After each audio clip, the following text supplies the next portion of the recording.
अध्याय 61 मिशन को स्वीकार करना। अनुवादक 54,96,90,339। लू मिंग का मुंह तेल से भरा हुआ था और उसने कुछ ही पलों में भुने हुए मांस का एक टुकड़ा खत्म कर दिया। बिग रॉक, तुम्हारी रोस्टिंग स्किल्स तो वाकई कमाल की है। लू मिंग ने प्रशंसा की। हाँ, मैं बचपन से ही शिकार करता आ रहा हूं और मुझे मांस खाना भी पसंद है। मैंने ये सब खुद ही पता लगाया। पांग शी दिल खोलकर हंसा। फिर उसने शराब का एक घड़ा निकाला और कहा, चलो लू मिंग, ये प्रेम में पागल एक मूर्ख द्वारा खरीदी गई औषधीय शराब है। ये चोटों के लिए हानिकारक नहीं है, लेकिन शराब के बिना मांस नहीं खाया जा सकता।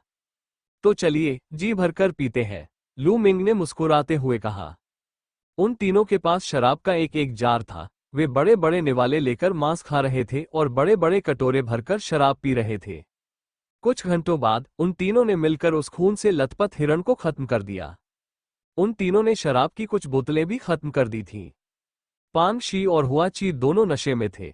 शराब पीने के बाद हुआ ची का चिड़चिड़ा चेहरा भी गायब हो गया। उसने पांग शी के कंधे पर हाथ रखा और चिल्लाते हुए कहा, तुम सब हरामखोरों, मैं भविष्य में जरूर लौटकर आऊंगा। मैं तुम सबको मार डालूंगा। पैंग शी ने खुशी से चिल्लाते हुए कहा, बड़े भाई लू, आप कमाल के हैं। मुझे पता था कि आप ही जीतेंगे। मैं भी बड़े भाई लू की तरह कमाल का बनना चाहता हूं, तभी मेरे माता पिता मुझ पर गर्व करेंगे। बातें करते करते वे दोनों आंगन में ही सो गए। लू मिंग मुस्कुराया और लड़खड़ाते हुए कमरे में दाखिल हुआ। फिर उसने असली युद्ध ड्रैगन तकनीक का अभ्यास शुरू किया। कुछ समय बाद शराब का असर पूरी तरह से गायब हो गया। लू मिंग ने खुद को ठीक करने के लिए अपनी ऊर्जा को केंद्रित करना जारी रखा। खून से सने हिरण के मांस और औषधीय शराब के औषधीय प्रभाव उसके पूरे शरीर में फैल गए और लू मिंग के घाव और भी तेजी से ठीक हो गए। पलक झपकते ही 2 दिन बीत गए और लू मिंग की चोटें पूरी तरह से ठीक हो गईं। अपनी चोटों के ठीक होने के बाद भी लू मिंग ने ढिलाई नहीं बरती और साधना जारी रखी। ऐसा इसलिए था क्योंकि वो जानता था कि भविष्य में उसे जिन खतरों और कठिनाइयों का सामना करना पड़ेगा, वे और भी बढ़ती जाएंगी। निन कोंग और दुआनमू परिवार एक दूसरे के कट्टर दुश्मन थे। वे उसे किसी भी कीमत पर नहीं छोड़ेंगे। इसलिए उसे जल्द से जल्द अपनी ताकत में सुधार करना था। 10 दिन बाद, साधना का ये तरीका बहुत धीमा है। मेरी प्रचुर और सघन वास्तविक ऊर्जा के साथ मुझे छठे स्तर के मास्टर तक पहुंचने में कम से कम 1 साल लगेगा। लू मिंग गहरी सोच में डूबा हुआ था। मेरे पास संसाधनों की कमी है। लू मिंग ने आह भरी। इस समय वो बिल्कुल कंगाल था। उसके पास केवल वह भंडारण की अंगूठी थी जो उसने दुआनमू जुए से प्राप्त की थी। इसके अलावा उसे मूलैन को अभी भी 3000 योगदान अंक देने थे। मेरे पास सर्वोच्च मंदिर है, इसलिए भंडारण अंगूठी मेरे किसी काम की नहीं है। मैं पहले इस भंडारण अंगूठी को बदलूंगा, फिर कुछ मिशन पूरे करूंगा और कुछ योगदान अंक अर्जित करूंगा। लू मिंग ने मन बना लिया और चंदा इकट्ठा करने वाले हॉल की ओर चल पड़ा। ये संग्रहण अंगूठी सबसे निम्न श्रेणी की थी और इसकी कीमत 1,50,000 तायल चांदी थी। हालांकि चंदा हॉल में इसकी कीमत केवल 1,30,000 चांदी के सिक्के थी। आखिरकार रहस्यमय तलवार संप्रदाय के इतने सारे शिष्य थे कि उसके संचालन के लिए बड़ी मात्रा में संसाधनों की आवश्यकता होती। इसलिए योगदान महल द्वारा एकत्रित सामग्री और वस्तुओं की कीमत बाजार मूल्य से कम थी। इस तरह वो कीमत में अंतर का लाभ कमा सकता था। 1,30,000 चांदी के सिक्के, जिन्हें योगदान अंकों में परिवर्तित किया गया, कुल मिलाकर 1,300 अंक। वरिष्ठ महोदय, मैं ये पूछना चाहता हूं कि पीले रैंक की उच्च स्तरीय रक्षात्मक मार्शल आर्ट तकनीक देखने के लिए मुझे कितने योगदान अंक चाहिए? लू मिंग ने पूछा। Martial arts martial skills book collection hall में मिल सकती है, लेकिन मैं आपको बता दूं, मार्शल स्किल्स केवल किराए पर ही मिलती है। पीले रैंक की उच्च श्रेणी की रक्षात्मक मार्शल स्किल को एक बार किराए पर लेने के लिए कम से कम 5,000 कंट्रीब्यूशन पॉइंट्स लगेंगे। क्या 5,000 कंट्रीब्यूशन पॉइंट्स? क्या ये बहुत महंगा नहीं है? लू मिंग लगभग उछल पड़ा। रक्षात्मक युद्ध कौशल आक्रामक और गतिशील युद्ध कौशल की तुलना में कहीं अधिक दुर्लभ और मूल्यवान होते हैं, इसलिए स्वाभाविक रूप से ये महंगे होते हैं। अगर आप इन्हें बाहर से खरीदना चाहें, तो आपको कम से कम कुछ मिलियन चांदी के सिक्के चाहिए होंगे, योगदान हॉल के उस बूढ़े व्यक्ति ने कहा।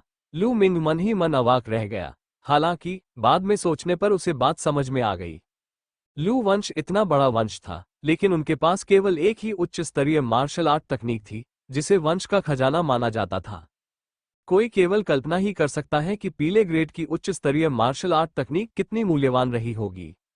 ऐसा लग रहा था कि फिलहाल उसे रक्षात्मक मार्शल तकनीकों को स्थगित कर देना चाहिए। वरिष्ठ, क्या बदले में कोई रक्षात्मक नर्म कवच उपलब्ध है? लू मिंग ने दोबारा पूछा। बेशक हमारे पास सॉफ्ट आर्मर है, लेकिन रक्षात्मक कवच सस्ते नहीं होते। आप किस ग्रेड के कवच से बदलना चाहेंगे? बूढ़े आदमी ने पूछा। मुझे निम्न स्तर 2 और मध्यम स्तर 2 के लिए क्रमशः कितने योगदान अंक देने होंगे? लू मिंग ने पूछा। एक साधारण निम्न स्तर 2 के सॉफ्ट आर्मर की कीमत 800 कंट्रीब्यूशन पॉइंट्स है, और एक मध्यम स्तर के लेवल 2 वाले की कीमत कम से कम 2000 कंट्रीब्यूशन पॉइंट्स है। तो मैं इसे निचले स्तर 2 की वस्तु से बदल लूंगा। लू मिंग के पास निम्न स्तर के दूसरे दर्जे के नर्म कवच के बदले में अदला बदली करने के अलावा कोई विकल्प नहीं था। हालांकि आपको अपनी कीमत के हिसाब से ही चीज मिलती है। 800 कंट्रीब्यूशन पॉइंट्स बेकार नहीं गए। लाल काइलिन सांप का कवच 9वें स्तर के द्वितीय श्रेणी के राक्षसी जीव की खाल से बना था। ये हल्का, मुलायम और मजबूत था।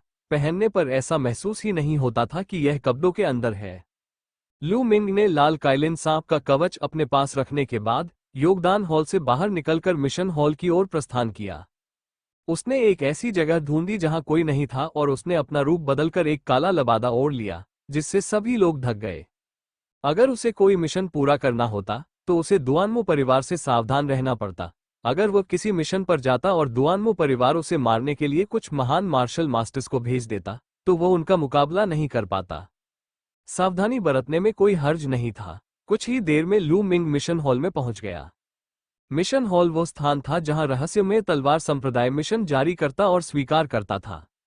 मिशन हॉल के मिशनों को मोटे तौर पर 2 प्रकारों में विभाजित किया गया था।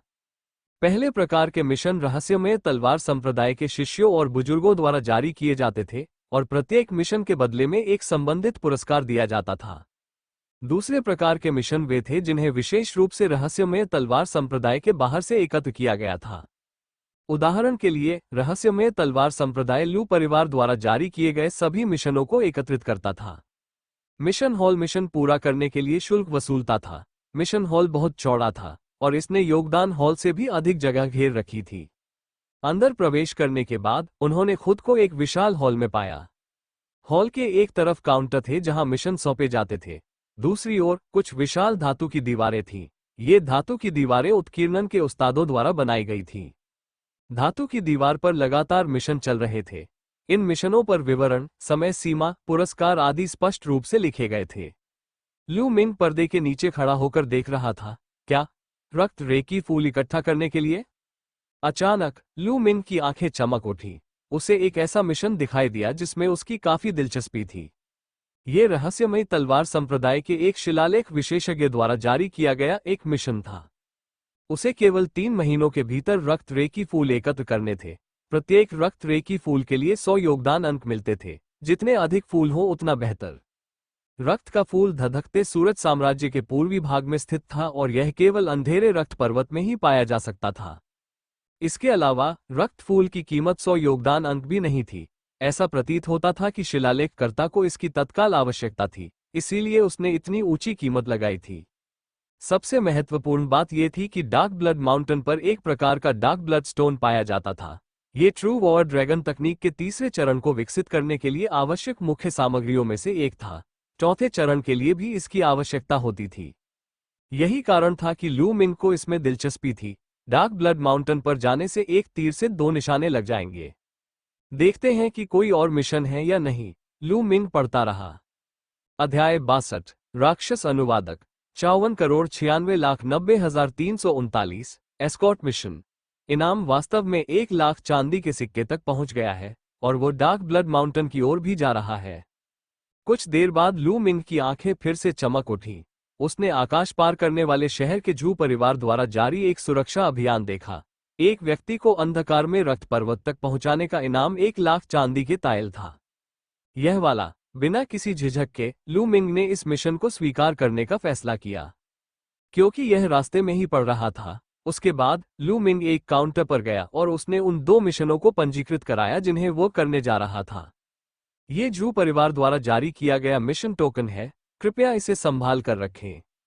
काउंटर पर एक युवती मीठी मुस्कान के साथ खड़ी थी। उसने लू मिंग को एक लोहे की प्लेट दी जिस पर जू यी लिखा हुआ था। उन्होंने कहा, धन्यवाद। लू मिंग ने धातु का टुकड़ा उठाया और मुस्कुराया, फिर वो मुड़ा और चला गया। 2 घंटे बाद रहस्यमयी तलवार संप्रदाय के पर्वतीय द्वार की मुख्य सड़क पर लू मिंग अपने हरे रंग के शल्क वाले घोड़े पर सवार होकर चला गया। 5 दिन बाद यात्रा से थका हुआ लू मिंग आसमान पार करने वाले शहर में पहुंचा। आकाश में स्थित वह शहर एक विशाल और भव्य शहर था, जो उग्र हवाओं वाले शहर से कई गुना बड़ा था। सड़कें लोगों से भरी हुई थीं। जू परिवार को स्काई क्रॉसिंग सिटी में नंबर 1 परिवार के रूप में जाना जाता था। हालांकि लू मिंग को जू परिवार के घर जाने की कोई जल्दी नहीं थी, क्योंकि समय कल के लिए तय था। अभी एक दिन बाकी था, कोई जल्दी नहीं थी। लू मिंग ने एक सराय ढूंढी और खुद को साफ सुथरा किया। फिर उसने शहर का भ्रमण किया और वहां के स्थानीय रीति रिवाजों का अनुभव किया। अगले दिन लू मिंग जू परिवार के पास रवाना हो गया। जू परिवार के आंगन की दीवारें ऊंची थीं और लू परिवार की दीवारों की तुलना में कई गुना अधिक भव्य थीं। यहीं रुक जाइए, ये जू परिवार का निवास स्थान है। अनाधिकृत लोगों को प्रवेश की अनुमति नहीं है। जू परिवार के द्वार पर 4 बलवान पुरुष पहरा दे रहे थे। उन्होंने लू मिंग का रास्ता रोक दिया। इन चारों पुरुषों में से प्रत्येक ने 9वीं श्रेणी के योद्धा स्तर की साधना की थी। मैं यहाँ एक मिशन पूरा करने आया हूँ। लू मिंग मुस्कुराया और जू परिवार द्वारा जारी किया गया मिशन कार्ड निकाला। आशा के अनुसार आगे चल रहे बलवान व्यक्ति ने लू मिंग की ओर देखा और आश्चर्य भरी नजर से उसे घूरा। ऐसा लग रहा था मानो वो इस बात से हैरान था कि लू मिंग इतना युवा है। मेरे साथ आइए, आगे चल रहे बलवान व्यक्ति ने मिशन कार्ड लू मिंग को लौटा दिया और अंदर जाने का रास्ता दिखाया। लू मिंग ने उनका पीछा किया। इधर उधर घूमने के बाद वो एक बड़े हॉल में पहुंचा। मुख्य हॉल में प्रवेश करते ही उन्होंने देखा कि हॉल के दोनों ओर पहले से ही कुछ लोग बैठे हुए थे। कुल 7 लोग थे। ये सातों लोग एक दूसरे से अलग थे। हॉल के दाहिनी ओर 3 लोग थे, 2 पुरुष और 1 महिला। तीनों की उम्र लगभग 50 वर्ष थी।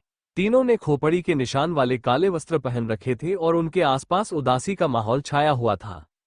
बाईं ओर 40 या 50 वर्ष की आयु का एक लाल बालों वाला हट्टा कट्टा आदमी मेज के शीर्ष पर बैठा था। उस बलवान व्यक्ति के बगल में एक पुरुष और एक महिला खड़ी थी। पुरुष एक बूढ़ा व्यक्ति था जिसके बाल सफेद थे और महिला लगभग 30 वर्ष की अधेड़ उम्र की थी। सबसे नीचे 20 वर्ष का एक युवक था। वह एक लंबी तलवार को गले लगाए हुए था और किसी कुलीन पुत्र जैसा दिख रहा था। लू मिंग के आते ही हॉल में मौजूद सातों लोगों ने एक साथ उसकी ओर देखा। जब उन्होंने लू मिंग की उम्र देखी तो उन्होंने उसे तिरस्कार भरी नजरों से देखा। युवा वीर, इस बार मिशन स्वीकार करने वाले यही लोग हैं। आप यहीं प्रतीक्षा कर सकते हैं। मेरे गुरुजी थोड़ी देर में यहां आ जाएंगे। उस हटे कट्टे आदमी ने कहा। ठीक है। लू मिंग ने सिर हिलाया और अंदर चला गया। वो कंकालनुमा वस्त्र पहने 3 लोगों के बगल में बैठ गया।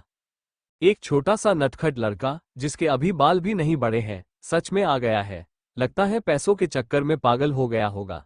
फिर भी वो इस मिशन को स्वीकार करने आया है। इसी क्षण लाल बालों वाले बलवान व्यक्ति के चेहरे पर एक हल्की सी तिरस्कार भरी मुस्कान आ गई। लू मिंग की आंखों में एक चमक आई। उसने लाल बालों वाले हटे कट्टे आदमी को देखा, फिर हल्की सी मुस्कान के साथ उसे नजरअंदाज कर दिया। तुम सचमुच कायर हो, लाल बालों वाले व्यक्ति ने उपहास किया। ये देखकर कि लू मिंग ने पलटकर जवाब देने की हिम्मत तक नहीं की, बाकी लोगों ने उसे तिरस्कार भरी नजरों से देखा। हा हा हा। इसी क्षण एक जोरदार हंसी सुनाई दी। 40 वर्ष की आयु का एक हट्टा कट्टा आदमी अंदर आया और मुट्ठी बांधकर बोला, मैंने सबको बहुत देर तक इंतजार करवाया है। मैं जू परिवार का दूसरा सबसे बड़ा सदस्य जू चुवान हूं। आप सबसे मिलकर मुझे बहुत खुशी हुई। आप बहुत ही विनम्र हैं। दूसरे बड़े, इन लोगों ने मुट्ठी बांधकर जवाब दिया। जू चुवान हॉल के शीर्ष पर चढ़े और बोले, ठीक है। जू परिवार ने इस बार कुल 8 मिशन टोकन जारी किए हैं। अब जब आप सब यहाँ हैं तो मैं संक्षेप में इस मिशन की विषय वस्तु समझा देता हूँ। मैं आप सबसे कुछ नहीं छिपाऊंगी। मेरे यहाँ आने का मुख्य कारण ये है कि मेरे जू परिवार के पूर्वज डार्क ब्लड माउंटेन में गंभीर रूप से घायल हो गए हैं। मुझे अपनी जान बचाने के लिए जू परिवार के प्रत्यक्ष वंशजों के रक्त की आवश्यकता है। मुझे एक शक्तिवर्धक गोली भी चाहिए। इसलिए मैं जू परिवार की सबसे बड़ी बेटी और उनके हाथों में मौजूद शक्तिवर्धक गोली को डार्क ब्लड माउंटेन तक ले जाने के लिए यहाँ आए हूँ।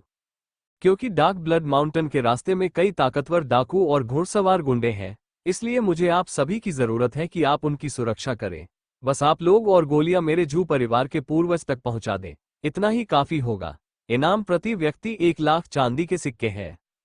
क्या आपके पास कोई अन्य प्रश्न है? जू चुवान की निगाहें अखाड़े में मौजूद 8 लोगों पर घूम पड़ी।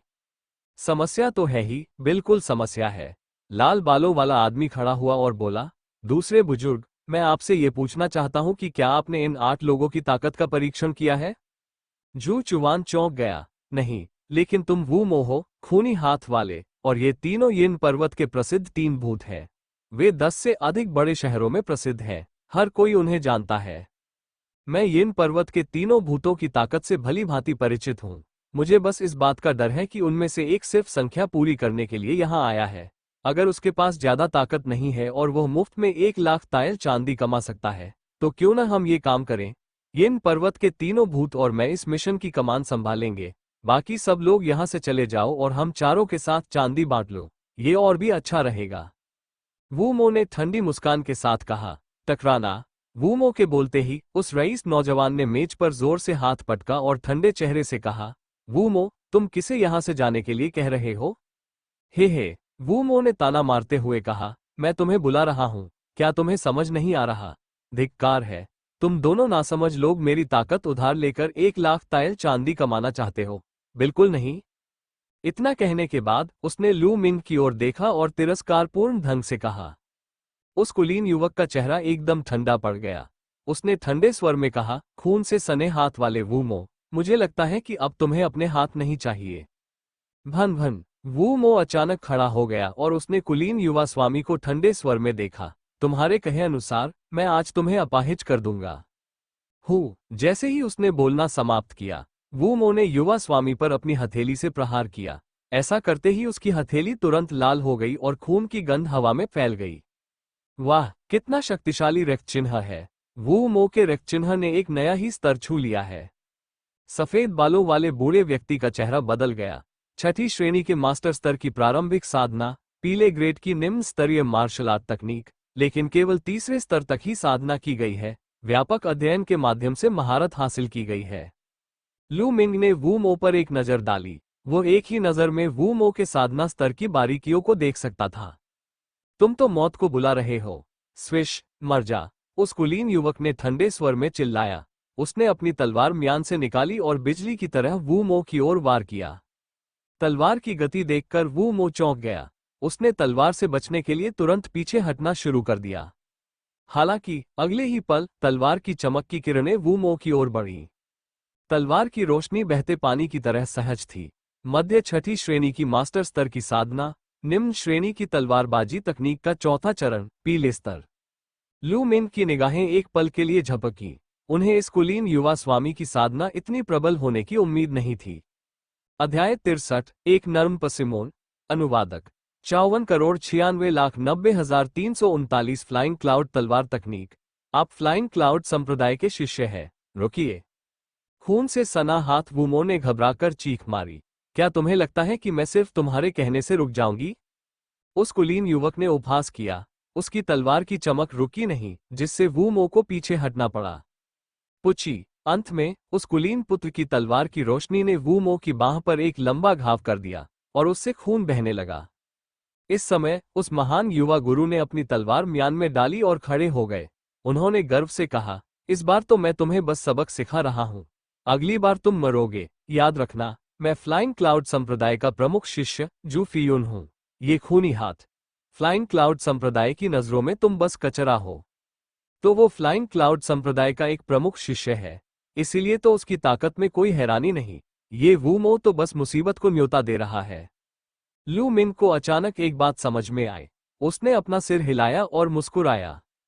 धधकते सूरज के साम्राज्य के पूर्वी भाग में रहस्यमयी तलवार संप्रदाय स्वाभाविक रूप से सर्वोच्च अधिपति था।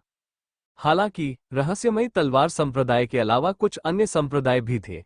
ये संप्रदाय स्वाभाविक रूप से रहस्यमयी तलवार संप्रदाय से काफी कमजोर थे, लेकिन वे कुछ घुमंतु साधकों या छोटे कुलों से कहीं अधिक शक्तिशाली थे। फ्लाइंग क्लाउड संप्रदाय ऐसा ही एक संप्रदाय था। आप 20 साल के एक युवक द्वारा फटकार लगाए जाने के बाद वूमो का चेहरा पीला पड़ गया। हालांकि उसने जू फियून पर अपना आपा खोने की हिम्मत नहीं की।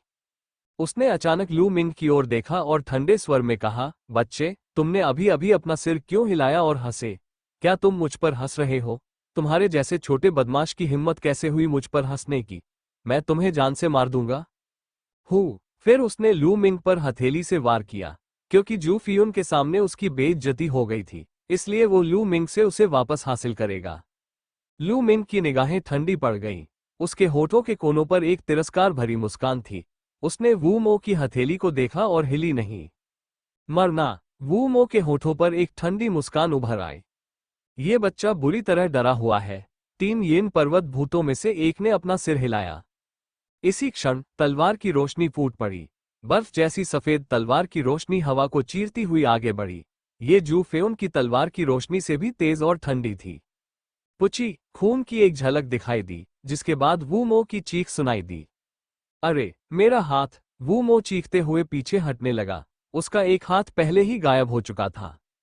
बेशक लू मिंग की तलवार से उसकी हथेली कट गई थी। इतनी तेज तलवार, इतना निर्मम तरीका। हॉल में मौजूद लोगों के दिल कांप उठे। सभी ने गंभीर भावों से लू मिंग की ओर देखा। वो देखने में मात्र 15 या 16 वर्ष का लग रहा था, लेकिन उसने एक ही वार में वू मो की हथेली काट दी। कितनी भयानक ताकत थी। अरे तुम कौन हो? आखिर तुम हो कौन? वू मो ने शोकपूर्ण स्वर में रोते हुए कहा। रहस्यमयी तलवार संप्रदाय। लू मिंग, अगर तुम बदला लेना चाहते हो तो मुझे रहस्यमयी तलवार संप्रदाय में पाओ। अब यहां से दफा हो जाओ। लू मिंग चिल्लाया। क्या? रहस्यमयी तलवार संप्रदाय? बाकी सब लोग चौंक गए और फिर उन्हें एक बात समझ में आई। तो वो रहस्यमयी तलवार संप्रदाय का शिष्य था, इसीलिए वो इतना शक्तिशाली था। यहां तक कि गर्व का भाव रखने वाली जू फियून भी इस समय ईमानदार हो गई। रहस्यमय तलवार संप्रदाय का शिष्य? हाँ, मैं हार स्वीकार करता हूं। वू मो ने कड़वाहट से हंसते हुए कहा। उसके लिए रहस्यमयी तलवार संप्रदाय एक विशालकाय शक्ति थी। यदि वो मरना नहीं चाहता तो वो इस जीवन में लू मिंग से बदला नहीं ले पाएगा। वू मो ने अपना टूटा हुआ हाथ उठाया और हॉल से बाहर भाग गया और नजरों से ओझल हो गया। रहस्यमय तलवार संप्रदाय। हॉल के ऊपर दूसरे बुजुर्ग की आंखें झपकी। कोई नहीं जानता था कि वह क्या सोच रहे थे। हाँ, तो ये है रहस्यमयी तलवार संप्रदाय का युवा नायक। मैंने अनादर किया है। सफेद बालों वाले बूढ़े व्यक्ति ने अपने हाथों को जोड़कर विनम्रतापूर्वक कहा। उसके बाद बाकी लोग भी खड़े हो गए और उन्होंने अपनी मुठियां जोड़ ली। लू मिंग ने हल्की सी मुस्कान के साथ अभिवादन का जवाब दिया और बैठ गया। हाँ, मैंने सोचा भी नहीं था कि इस बार रहस्यमयी तलवार संप्रदाय से कोई नायक आएगा। मुझे तो ये भी नहीं पता था कि रहस्यमयी तलवार संप्रदाय ने जू परिवार का मिशन टोकन हासिल कर लिया है। लेकिन ये तो और भी बढ़िया है। इस बार हमारा आत्मविश्वास और भी बढ़ गया है। चलो चलते हैं। जू चुवान हंस पड़ा। भीड़ ने सिर हिलाया और जू चुवान के पीछे पीछे जू परिवार के निवास से बाहर निकल गई। बाहर जू परिवार तैयार था। एक रथ, जू परिवार के दर्जनों रक्षक और 10 से अधिक हरे रंग के घोड़े। इस गाड़ी में बैठी महिला हमारे जू परिवार की सबसे बड़ी बेटी है, जू चुवान ने कहा। सभी ने सिर हिलाया और अपने हरे रंग के घोड़ों पर सवार हो गए। जू चुवान के आदेश पर दर्जनों हरे रंग के घोड़ों ने गड़गड़ाहट की आवाज निकाली और समूह डार्क ब्लड माउंटेन की ओर चल पड़ा। जू चुवान उनके साथ था। आकाश को पार करने वाले शहर से लेकर अंधेरे रक्त पर्वत तक की यात्रा में 10 दिन से अधिक का समय लगा। सभी लोग दिन भर जल्दीबाजी करते थे और रात को आराम करते थे। 3 दिन पलक झपकते ही बीत गए। ये 3 दिन बहुत शांतिपूर्ण रहे, क्योंकि डार्क ब्लड माउंटेन के करीब होना सबसे खतरनाक था। क्योंकि यह डार्क ब्लड माउंटेन के करीब था और इलाका सुनसान था, इसलिए वहां हर तरह के डाकू और घोड़े चोर छिपे रहते थे। चौथे दिन देर रात लू मिंग एक अस्थायी तंबू में पालथी मारकर बैठे थे, ध्यान और साधना कर रहे थे। अचानक एक तीखी चीख सुनाई दी। शांत रात में ये चीख बेहद अचानक और अप्रत्याशित थी। भन भन। लू मिंग ने पलक झपकते ही अपनी आंखें खोली और हवा के झोंके की तरह तेजी से बाहर निकल गया। भनभनाहट, वूश। ये स्पष्ट था कि वह अकेला नहीं था। बाकी लोग भी घबरा गए थे और वे सभी आवाज के स्रोत की ओर दौड़ पड़े। यह एक विशाल तंबू था और जू परिवार की सबसे बड़ी बेटी की गाड़ी यहीं खड़ी थी। लू मिंग, येन पर्वत के 3 भूत, जू फियून और बाकी सभी लगभग एक ही समय पर वहां पहुंच गए थे। तंबू के बाहर एक आकृति जमीन पर लेटी हुई थी। वो सफेद बालों वाला बूढ़ा आदमी था। हालांकि उसके दिल में एक छोटा भाला घुस गया था और वह सांस नहीं ले रहा था। सभी ने भौहें चढ़ा ली। इन दिनों सब लोग एक दूसरे को जानने लगे थे। इस बूढ़े आदमी का नाम चेन शिन था और वो एक छोटा भाला चलाता था। और अब इस बूढ़े आदमी का दिल उसके ही छोटे भाले से छलनी हो गया था। क्या चल रहा है? जू चुवान दौड़कर वहां पहुंचा और ये देखकर उसके चेहरे के भाव बदल गए। अंकल फू, क्या चल रहा है? जू चुवान चिल्लाया। कमर झुकाए एक बूढ़ा आदमी तंबू से बाहर निकला। कांपते हुए उसने कहा, दूसरे बुजुर्ग, मुझे नहीं पता क्या हो रहा है। अभी अचानक मुझे एक चीख सुनाई दी और मैं इतना डर गया कि बाहर आकर देखने की हिम्मत ही नहीं हुई। तभी आप आ गए। यहाँ लड़ाई के लगभग कोई निशान नहीं है। हालांकि चेन शिन की साधना का स्तर बहुत ऊंचा नहीं है, फिर भी वो 5वीं श्रेणी के मास्टर स्तर के शिखर पर है। कौन चेन शिन को इतना असहाय बना सकता है कि उसे उसके ही छोटे भाले से मार डाले? येन पर्वत के 3 भूतों के नेता ने गंभीर भाव से कहा। बाकी लोग भी भौहें चढ़ाकर सोच रहे थे, क्या ये झोउ परिवार हो सकता है? जू चुवान के चेहरे के भाव अचानक बदल गए। झोउ परिवार? कौन सा झोउ परिवार? जू फियून ने पूछा। मैं आप सभी से कुछ नहीं छिपाऊंगा। हमारे जू परिवार का एक कट्टर शत्रु है, झोउ परिवार। झोउ परिवार और जू परिवार दशकों से खुलेआम और गुप्त रूप से लड़ते आ रहे हैं। दोनों एक दूसरे को नष्ट करना चाहते हैं। इस बार अगर झोउ परिवार को पता चला कि हमारे जू परिवार के पूर्वज गंभीर रूप से घायल हैं, तो वे हमें दवाइयां ले जाने से रोकने के लिए किसी को भेज सकते हैं। जू चुवान ने समझाया। क्या ऐसा भी कुछ है? दूसरे बड़े जू, आपके जू परिवार ने मिशन जारी करते समय इसका जिक्र नहीं किया था, और अब आपने अचानक एक हफ्ता बढ़ा दिया है। नहीं, मुझे लगता है कि इस मिशन पर अभी भी चर्चा होनी बाकी है। येन पर्वत के 3 भूतों के नेता ने बदले हुए भाव से कहा। इतना खराब भी नहीं। जू फियून ने भी सिर हिलाया। अध्याय 64, डाकुओं के साथ भयंकर युद्ध। अनुवादक 54,96,90,339। आप लोग बीच में अपना मन नहीं बदल सकते, जू चुवान ने विकृत चेहरे के साथ कहा। कैसा रहेगा अगर हम ये कहें, चुनकी वूमो ने काम छोड़ दिया है और चेन शिन मर चुका है, तो हम इस मिशन को तब तक जारी रखेंगे जब तक जू परिवार वेतन नहीं बढ़ा देता और इनाम को दोगुना नहीं कर देता। 3 येन पर्वत भूतों में से सबसे बड़े ने अपनी आंखें घुमाई और कहा। कीमत दोगुनी? जू चुवान परेशान दिख रहा था। कीमत दोगुनी होने पर 6 लोगों के लिए 12 लाख चांदी के सिक्के लगेंगे। भले ही जू परिवार धनी हो, फिर भी यह एक बहुत बड़ा खर्च होगा। अगर आप ऐसा नहीं करते हैं तो इसे भूल जाइए, येन पर्वत के तीनों भूत स्वामी ने कहा। रुको, मैं तुम्हें दे देता हूं। जू चुवान ने अपने दांत पीस लिए। मुझे लगता है कि हमें पहले जमा राशि का आधा हिस्सा चुका देना चाहिए। जू फियून ने जोड़ा। जमा राशि का आधा? जू चुवान हिचकिचाते हुए दिखाई दिया। दूसरे बड़े साहब, आप पहले भुगतान क्यों नहीं कर देते? छोटी बच्ची की सुरक्षा अधिक महत्वपूर्ण है। चाचा फू ने कहा। यह अंकल फू, जू परिवार की सबसे बड़ी बेटी के कोचवान थे। ठीक है, तो मैं पहले आधी रकम चुका दूंगा। जू चुवान ने दांत पीसते हुए तंबू में वापसी की। उसने 10,000 ताइल के सोने चांदी के नोटों का एक गट्ठा निकाला। उसने लू मिंग और बाकी सभी को 1-1 लाख ताइल दिए। स्वाभाविक रूप से लू मिंग ने बिना किसी झिझक के इसे रख लिया। हाँ, ऐसे में तो मुझे लगता है कि हमें बारी बारी से पहरा देना चाहिए। ऐसा इसलिए ताकि झोउ परिवार हम पर घात लगाकर हमला न कर सके। चांदी प्राप्त करने के बाद येन पर्वत के तीनों भूत मुस्कुरा उठे। जू चुवान ने तुरंत जू परिवार के गार्डों को पूरी तरह सतर्क रहने का आदेश दिया। स्वाभाविक रूप से चेन शिन के शव का अंतिम संस्कार कोई न कोई करेगा। लू मिंग ने लू परिवार की सबसे बड़ी युवती के तंबू की ओर देखा। उसकी आंखों में एक अजीब सा भाव था। उन्हें हमेशा से लगता था कि यह मामला बहुत ही अजीब है। इसके अलावा उन्होंने जू परिवार की सबसे बड़ी बेटी को कुछ दिनों से देखा भी नहीं था। वो दिन भर गाड़ी में छिपा रहा और रहस्यमय व्यवहार करता रहा। जू चुवान ने कहा कि जू परिवार की सबसे बड़ी बेटी की तबीयत हाल ही में ठीक नहीं थी और उसे सर्दी लगने का डर था। लू मिंग ने कुछ देर सोचा। उसने येन पर्वत के तीनों भूतों और बाकी लोगों से बारी बारी से पहरा देने की व्यवस्था करने के बारे में चर्चा की। फिर वो तंबू में लौट आया। रात के दूसरे हिस्से में लू मिंग पहरा देने के लिए बाहर गया। पूरी रात कोई हलचल नहीं हुई। अगले दिन उन्होंने अपनी यात्रा जारी रखी। अगले कुछ दिन शांतिपूर्ण रहे। 8वें दिन तक सभी लोग डार्क ब्लड माउंटेन के करीब पहुंच चुके थे। इलाका धीरे धीरे वीरान होता चला गया। इस समय हर कोई पूरी तरह से सतर्क था। Whoosh whoosh. जब वे एक पहाड़ी रास्ते से गुजरे तो अचानक दोनों ओर से तीखी, हवा को चीर देने वाली आवाजें सुनाई दी। उन पर तीरों की एक घनी लहर चलाई गई। हालात अच्छे नहीं है, दुश्मन का हमला हो रहा है, पूरी रक्षा करो। जू चुवान चिल्लाया। लू मिंग, जू फियुन और बाकी लोग पहले ही आकाश में उड़ चुके थे। तलवार की चमक कौंधी और तीर हवा में ही दो टुकड़ों में कट गए। फिर उन्होंने अपनी वास्तविक ऊर्जा को मुक्त किया और टूटे हुए तीरों को समेट लिया। तीर जितनी गति से चले थे उससे भी तेज गति से वापस लौट आए।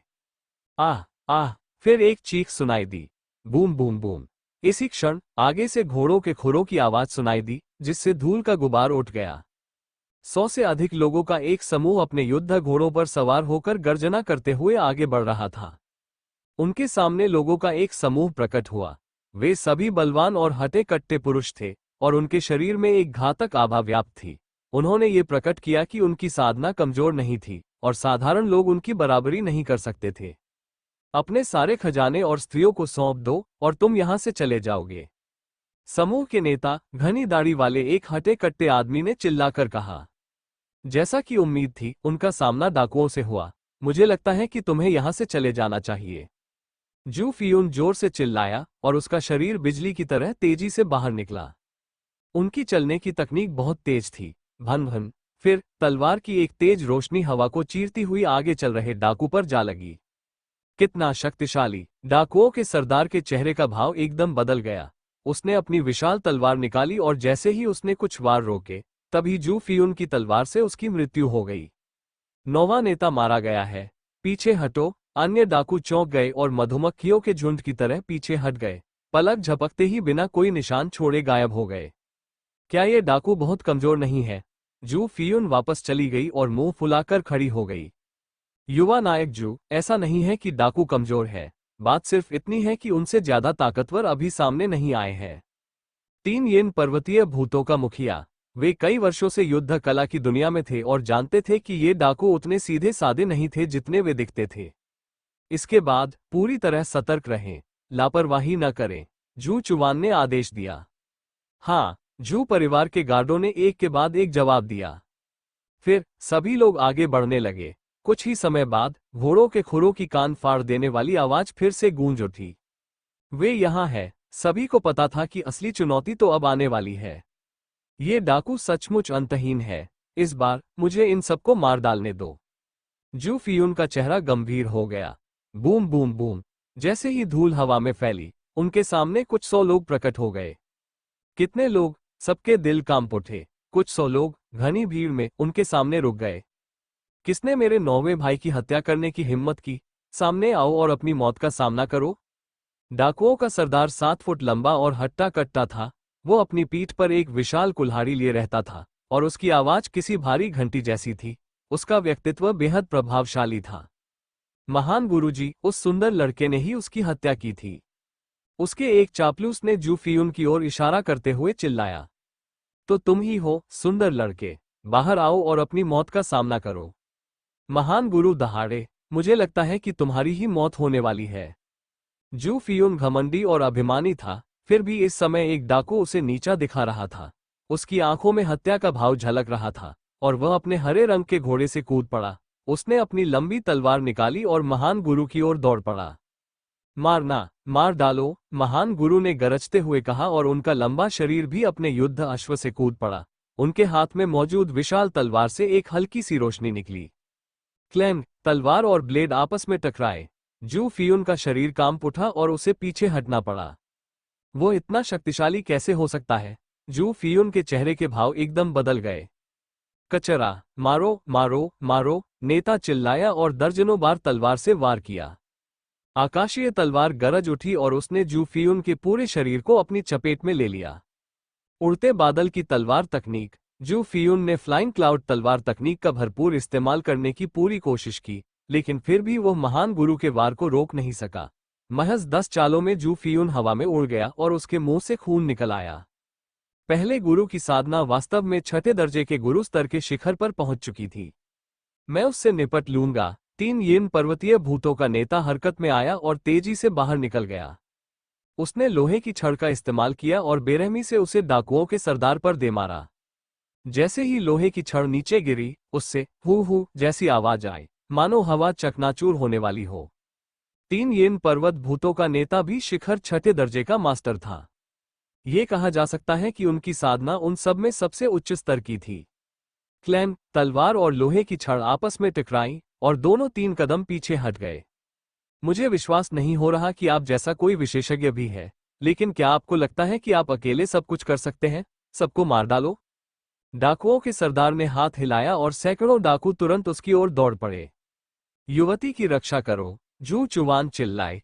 जू परिवार के दर्जनों गार्डों ने जू परिवार की सबसे बड़ी बेटी की गाड़ी को घेर लिया।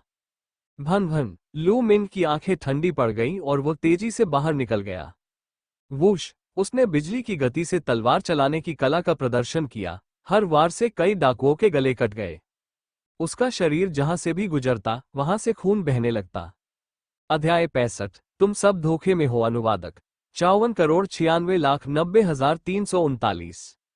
मरना। एक तगड़ा आदमी जिसके हाथ में एक विशाल कुल्हाड़ी थी, लू मिंग पर हमला करने के लिए आगे बढ़ा।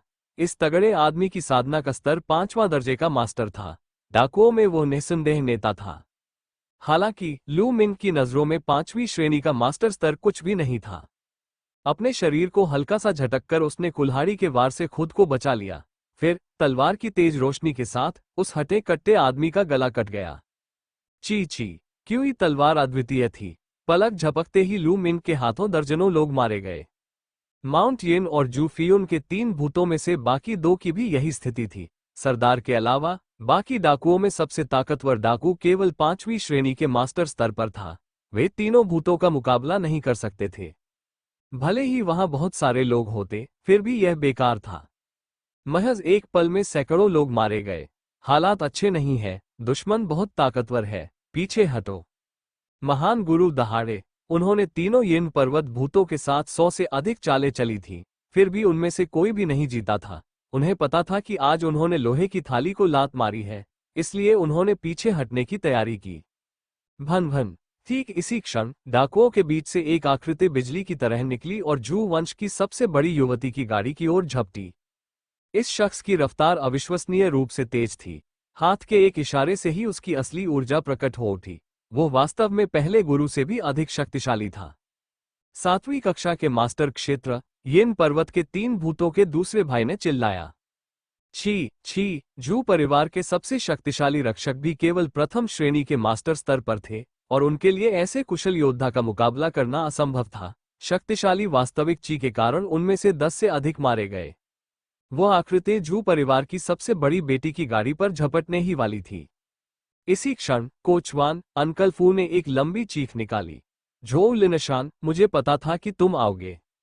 इसके बाद अंकल फू भी हवा में उछल पड़े, एक शक्तिशाली आभा के साथ प्रकट हुए और उन्होंने पहले वाले व्यक्ति के साथ कुछ हथेली के वार किए। धमाका धमाका, कुछ लगातार धमाकों के बाद दोनों ने उतरने के बाद कुछ कदम पीछे हट गए। ये कोचवान भी 7वीं श्रेणी का मास्टर है। लू मिन, जू फियुन और बाकी सभी लोग हैरान रह गए। इस समय सभी को स्पष्ट रूप से दिखाई दे रहा था कि छुपकर हमला करने वाला व्यक्ति 60 वर्ष की आयु का एक बूढ़ा व्यक्ति था। जू बिंग, मुझे वो शक्तिवर्धक गोली और लुआन एयर दे दो। झोउ लिनशान चिल्लाया। इसे सौंप दो, फिर हमें देखना होगा कि क्या तुम ऐसा करने में सक्षम हो। कोचवान ने ठंडे स्वर में कहा। इस समय उसका शरीर झुका हुआ नहीं था, वो सीधा खड़ा था और उसका व्यक्तित्व धमकी भरा था। टाटा टाटा, घोड़ों के खुरों की आवाज लगातार गूंज रही थी। इसके बाद पहाड़ी रास्ते पर लोगों का एक बड़ा समूह दिखाई दिया। आसपास के जंगल में भी लोगों की परछाइयां दिखाई दे रही थी। कुल मिलाकर कुछ 100 लोग थे। वे सभी विशेषज्ञ हैं। लू मिंग की आंखें सिकुड़ गईं। वो समझ गया था कि उनके पीछे प्रकट होने वाले लोग डाकू नहीं थे। वे सभी कुलीन वर्ग के लोग थे, अच्छी तरह से प्रशिक्षित थे और उनकी साधना शक्ति बहुत प्रबल थी। डाकुओं के चेहरे बेहद बदसूरत थे। सरदार चिल्लाया, सब लोग, तुम्हारा इससे कोई लेना देना नहीं है। क्या तुम हमें जाने दोगे? उसे रोने का मन कर रहा था। वो पूरी तरह से हैरान था। क्या ये सिर्फ एक डकैती नहीं थी? न केवल उसे कई विशेषज्ञों का सामना करना पड़ा, बल्कि अब तो वहां विशेषज्ञों का एक पूरा समूह भी मौजूद था। झोउ लिनशान ने हाथ हिलाते हुए कहा, उन्हें जाने दो। तुरंत ही उन लोगों ने डाकुओं के लिए भागने का रास्ता खोल दिया, जिससे वे घबराकर भागने में सफल हो गए। डाकुओं के भाग जाने के बाद 7 बूढ़े आदमी झोउ शानलिन के पास गए और प्रणाम करते हुए बोले, गुरुजी। झोउ वंश का मुखिया लू मिंग और बाकी लोगों ने अपनी निगाहें हटाईं और गाड़ी के किनारे की ओर पीछे हट गए। ऐसा लगता है कि इस बार झोउ परिवार पूरी ताकत के साथ मैदान में उतरा है। कोचवान ने बिना किसी डर के हंस दिया। जू बिंग, जू वंश के प्राचीन पूर्वज होने के नाते आपने ऐसी चाल चली, सचमुच घिनौना और बेशर्म।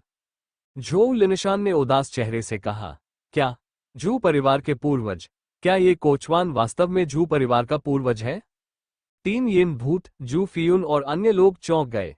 उन्होंने कोचवान जू बिंग की ओर हैरानी भरी नजरों से देखा, जो जू परिवार के पूर्वज भी थे। लेकिन क्या जू परिवार के पूर्वज गंभीर रूप से घायल होकर डार्क ब्लड माउंटेन पर बचाव की प्रतीक्षा नहीं कर रहे थे? क्या ऐसा हो सकता है कि जू परिवार ने जो कुछ भी कहा था वो सब झूठ हो? लू मिन की आंखों में आशा की एक किरण जगी। वाकई कुछ तो गड़बड़ थी। उसे शुरू से ही इस बात का अजीब सा एहसास हो रहा था। जू चुवान, क्या हो रहा है? येन पर्वत के 3 भूतों के नेता ने जू चुवान को उदास निगाहों से देखा। हालांकि जू चुवान ने उपहास करते हुए जू बिंग के पीछे खड़े हो गए। सभी को नमस्कार। ऐसा लगता है कि आप जू परिवार के धोखे में आ गए हैं। मैं आपको सच बताता हूँ। गाड़ी में बैठी महिला मेरी पोती झो टोंग है। उसके पिता घायल हो गए थे और उन्हें इलाज के लिए शक्तिवर्धक गोली की आवश्यकता थी। वो इसे खरीदने गई थी, लेकिन गोली खरीदते समय जू परिवार ने उसे पकड़ लिया। सभी को नमस्कार। यह मामला झो परिवार और जू परिवार के बीच का आपसी झगड़ा है। इससे आपका कोई लेना देना नहीं है। आशा है आप इसमें दखल नहीं देंगे। जू परिवार ने आपको चाहे जितना भी दिया हो, मैं आपको उसका दुगुना मुआवजा देने को तैयार हूं। झोउ लिनशान ने मुट्ठी बांधकर कहा। क्या? जू फियुन और बाकी लोग थोड़े हैरान रह गए। सच्चाई तो जू परिवार के कहे से बिल्कुल उलट थी। जू बिंग, जू चुवान, तुम्हारी हिम्मत कैसे हुई हमसे झूठ बोलने की? हम येन पर्वत के 3 भूत इतने आसानी से मूर्ख नहीं बन सकते। 3 येन पर्वतीय भूतों के नेता ने ठंडे स्वर में कहा। उनका चेहरा बेहद बदसूरत लग रहा था। बाकी लोगों के लिए भी यही स्थिति थी। हे, अगर मैं ऐसा नहीं करूंगा तो मैं झो परिवार को कैसे लुभाऊंगा और उन्हें पूरी ताकत से बाहर आने के लिए मजबूर करूंगा? जू बिंग ने उपहास किया। इसी क्षण आसपास के जंगल से किसी चीज के टूटने की आवाज आई। फिर लोगों का एक समूह प्रकट हुआ और उसने झो परिवार को घेर लिया। जू बिंग, तुमने वाकई अंधेरे में घात लगाकर हमला किया है, लेकिन तुम्हारा झू वंश और मेरा झो वंश शक्ति में बराबर है। क्या तुम्हें लगता है कि तुम मेरे झो वंश को यूं ही नष्ट कर दोगे? झोउ लिनशान ने कहा। जू बिंग हंसते हुए बोला, बेशक, मेरा जू परिवार अकेले तुम्हारे झो परिवार को नष्ट नहीं कर सकता, लेकिन अगर उनमें से कुछ लोग भी साथ आ जाएं और वे तुम्हारे झो परिवार के बुजुर्गों के साथ मर जाएं, तो क्या तुम्हारा झो परिवार मेरा मुकाबला कर पाएगा? हा हा हा। क्या? जू बिंग, क्या तुम सच में चाहते हो कि हम झो कबीले के मुखिया के साथ मर जाएं? मुझे लगता है तुम पागल हो गए हो। अब हमें बाकी इनाम दे दो और हम यहां से चले जाएंगे। मैं तुम्हारे दोनों परिवारों के बीच के झंझट में नहीं पड़ना चाहता। 3 येन पर्वत भूतों के नेता ने जू बिंग को इस तरह देखा मानो वो पागल हो। ठीक है, मुझे बाकी चांदी दे दो और मैं पुरानी बातों को भूल जाऊंगा। जू फियुन का चेहरा भी बेहद विकृत था। दरअसल उसे जू परिवार ने धोखा दिया था। उसने मन ही मन तय किया कि जब वह वापस लौटेगा तो वह फ्लाइंग क्लाउड संप्रदाय का नेतृत्व करते हुए जू परिवार को सबक सिखाएगा। लू मिंग ने कुछ नहीं कहा। उसे लगा कि मामला इतना आसान नहीं है। तुम मुझे चांदी देकर जाना चाहते हो? अगर तुम चले जाओगे तो मैं झो परिवार का सफाया कैसे कर पाऊंगा? जू बिंग ने उपहास किया। बूढ़े जू, क्या तुम सपने देख रहे हो? ठीक है, तुम मुझे चांदी नहीं देना चाहते, है ना? मैं अब चला जाता हूं, लेकिन मुझे डर है कि तुम मेरे फ्लाइंग क्लाउड संप्रदाय के क्रोध को सहन नहीं कर पाओगे। जू फियुन गुस्से से आग बबूला हो गया। वो मुड़कर जाने लगा। चले जाओ, क्या तुम जा सकते हो? अब जब तुम जहर से प्रभावित हो चुके हो, तो अगर तुम सोचते हो कि तुम बच सकते हो तो तुम सपना देख रहे हो। जू बिंग ने उपहास किया। जू यूनफेई का शरीर अचानक कांप उठा। उसने पीछे मुड़कर अविश्वास से जू बिंग की ओर देखा और कहा, तुम लोग सच में मुझे जहर देने की हिम्मत करते हो? जहां तक माउंट येन के 3 भूतों की बात है, जिनमें अधेड़ उम्र की महिला भी शामिल थी, उनके चेहरे के भाव बेहद बदसूरत थे। केवल लू मिंग ही शांत रहा। उसके होठों पर एक रहस्यमयी मुस्कान भी थी। अध्याय 66। जू परिवार के मुखिया का जाल। अनुवादक 54,96,90,339। यह असंभव है। मैंने हमारे द्वारा खाए गए हर भोजन की जांच की है, उसमें जहर का नामोनिशान नहीं है। येन पर्वत के 3 भूतों के दूसरे भाई ने पुकार लगाए। दूसरे भाई येन, मैं जानता हूं कि आप विष प्रयोग में माहिर हैं। इसके अलावा आप तीनों येन पर्वत के प्रेत कई वर्षों से मार्शल जगत में विचरण कर रहे हैं, इसलिए आप अत्यंत सतर्क हैं। आप इन नौजवानों की तरह भोले नहीं हैं। आत्मा भक्षण ध्वज, क्या आपने इसके बारे में सुना है? जू बिंग ने हल्की सी मुस्कान दी। क्या? गू विश? क्या ये दक्षिणी बंजर भूमि का गू विश हो सकता है? दूसरे भाई येन ने घबराकर चिल्लाया। हाँ हाँ, बिल्कुल सही। इस आत्मा भक्षक बैनर के लिए मैंने बहुत बड़ी कीमत चुकाई है। आत्मा भक्षक बैनर तो बस एक बहुत छोटा कीड़ा है। इसे भोजन से अलग पहचानना नामुमकिन है। इसके अलावा जहर की जांच के सामान्य तरीके भी बेअसर है। जू बिंग ने गर्व से मुस्कुराया। धिक्कार है बूढ़े, मुझे विषनाशक दवा दे दो, वरना मैं तुम्हारे पूरे जू परिवार का सफाया कर दूंगा। जू फियून गुस्से में दहाड़ने लगा। यह अफसोस की बात है कि आत्मा को भस्म कर देने वाले इस झंडे का कोई इलाज नहीं है, जू बिंग ने हल्के फुल्के अंदाज में कहा। क्या इसका कोई इलाज नहीं है? माउंट येन के तीनों भूतों, जू फियून और उस महिला के चेहरे कागज की तरह पीले थे, उन पर खून का कोई निशान नहीं था। बूढ़े आदमी, मैं तुम्हें मार डालूंगा। जू फियून ने हताशा भरे भावों के साथ दहाड़ लगाई और जू बिंग की ओर झपटा। ची ची। इसी क्षण जू बिंग ने अचानक एक अजीब सी आवाज निकाली। जैसे ही यह आवाज निकली, जू फियून का शरीर अचानक जम गया। फिर उसने दोनों हाथों से अपना सिर पकड़ लिया और एक तीखी चीख निकाली। आह, दर्द हो रहा है। जू फियून ने जोर से दहाड़ा। उसकी लंबी तलवार बेतहाशा लहरा रही थी और वह लगातार चीख रहा था। कुछ ही पलों में जब जू बिंग की आवाज बंद हुई तो जू फियून भी रुक गया। हालांकि उसकी आंखें बेजान थीं, मानो उसने अपनी आत्मा खो दी हो, और वह वहीं स्तब्ध खड़ा रहा।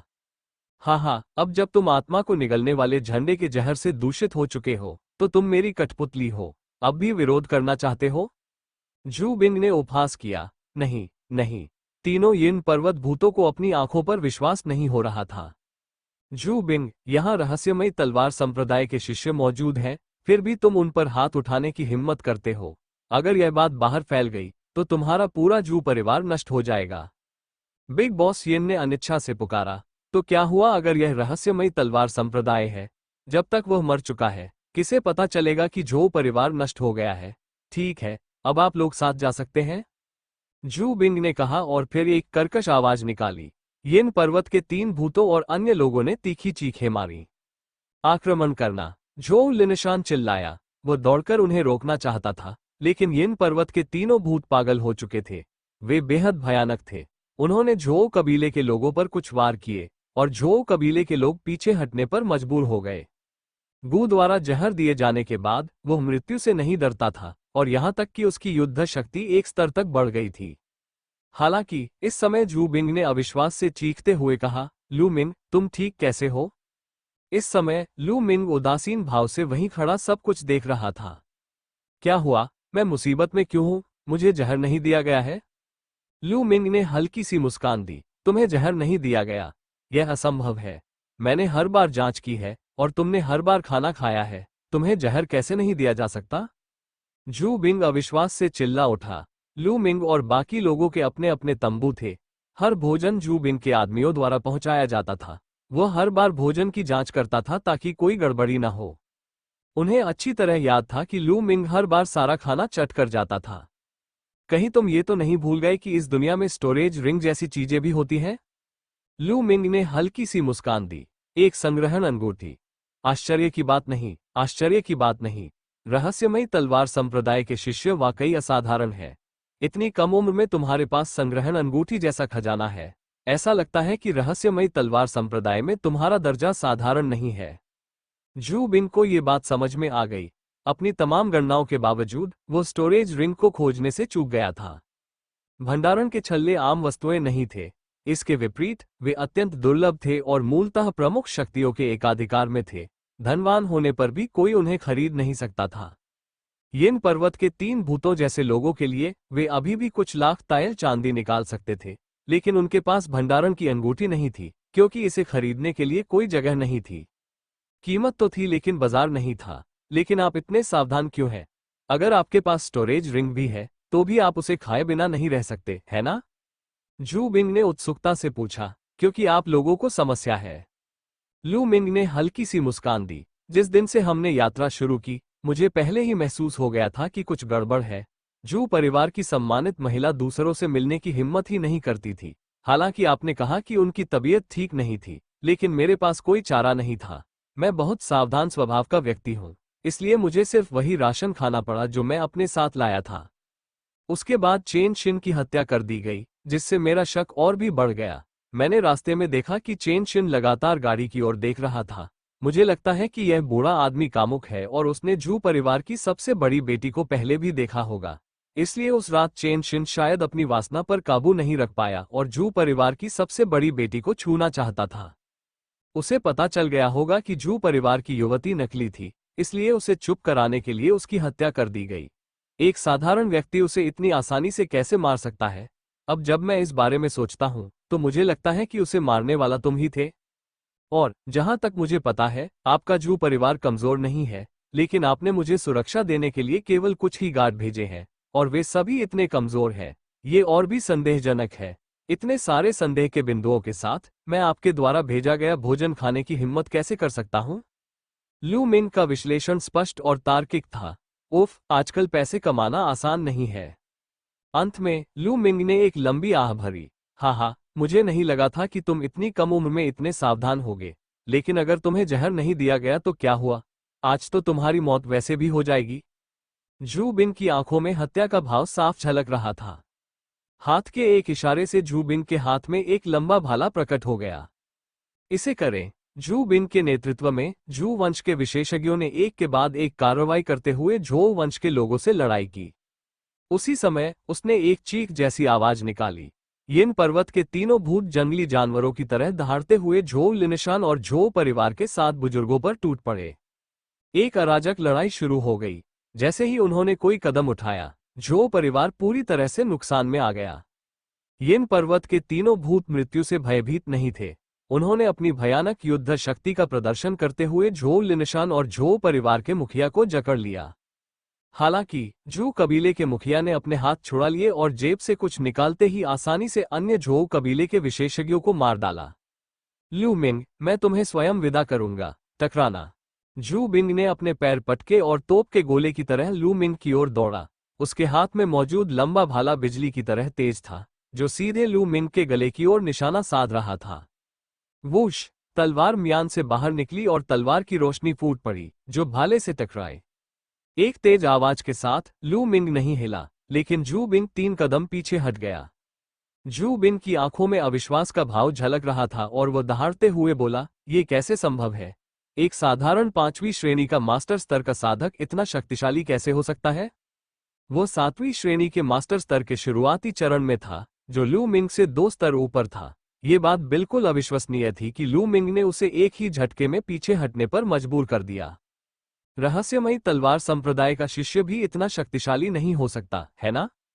निंग फैंग की तुलना में मुझ में अभी भी थोड़ी कमी है। लू मिंग का दिल हिल उठा। हालांकि जू बिन की साधना का स्तर निंग फैंग के समान था, लेकिन उसकी युद्ध क्षमता निश्चित रूप से निंग फैंग के बराबर नहीं थी। रहस्यमयी तलवार संप्रदाय के शिष्यों की तुलना इन छोटे परिवारों से स्वाभाविक रूप से नहीं की जा सकती थी। अध्याय 67, जू बिन की हत्या। अनुवादक 54,96,90,339। उसे मार डालो, उसे मारना ही होगा। लू मिंग निश्चित रूप से रहस्यमयी तलवार संप्रदाय का सबसे प्रतिभाशाली व्यक्ति है। अगर वो बच निकला तो जू परिवार का सफाया हो जाएगा। जू बिंग के दिल में दहाड़ उठी और उसकी आंखों में हत्या का इरादा और भी तीव्र हो गया। धमाका। जू बिंग ने अपने वंश की शक्ति का प्रयोग करते ही एक शक्तिशाली आभा का विस्फोट हुआ। जू बिंग की वंश परंपरा लाल सर्प की थी, जो तृतीय स्तर की वंश परंपरा थी। सक्रिय होने के बाद यह उसकी युद्ध शक्ति को 30% तक बढ़ा देती थी। मर जाओ। बंदूक चलाने की तकनीक आग का नृत्य। जू बिंग ने लू मिंग पर हमला कर दिया। हाथ में मौजूद भाले को घुमाते ही ज्वाला के फूल प्रकट हुए और लू मिंग के शरीर को घेर लिया। अत्यंत प्रवाहमय प्रकाश। लू मिंग ने चमकदार तलवार तकनीक की सबसे तेज चाल चली और ज्वाला के फूलों पर तलवार की किरणें दागी। क्लैंग क्लैंग, टकराव की एक तीव्र ध्वनि सुनाई दी।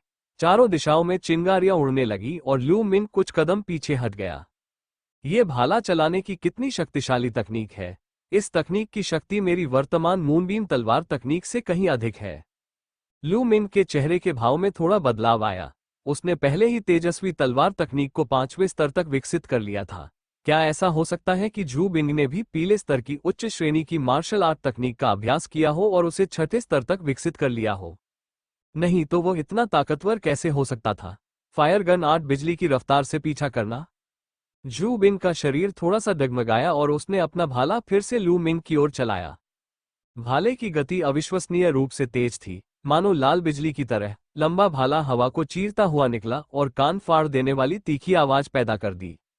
लू मिंग ने एक कदम आगे बढ़ाया और ड्रैगन सर्प की चाल का इस्तेमाल करते हुए नुकीले किनारे से खुद को बचाया। भन भन, बंदूक से आग लगाना, चांद खींचना। जैसे ही उसका भाला चुका, जू बिन के भाले की गति बदल गई और वो तेजी से आगे बढ़ा। लंबा भाला अर्धचंद्र की तरह लहराता हुआ आगे बढ़ा। क्लैंग।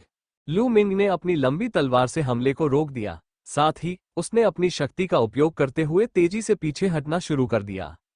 जू बिन की वास्तविक युद्ध क्षमता निंग फैंग जितनी मजबूत नहीं है, हालांकि भाला चलाने की इस कला के साथ उसकी क्षमता निंग फैंग से थोड़ी अधिक है। ये ठीक नहीं है, मुझे इसे जल्दी खत्म करना होगा। लू मिंग के दिमाग में तरह तरह के विचार चल रहे थे। इस समय झो परिवार पूरी तरह से नुकसान में था।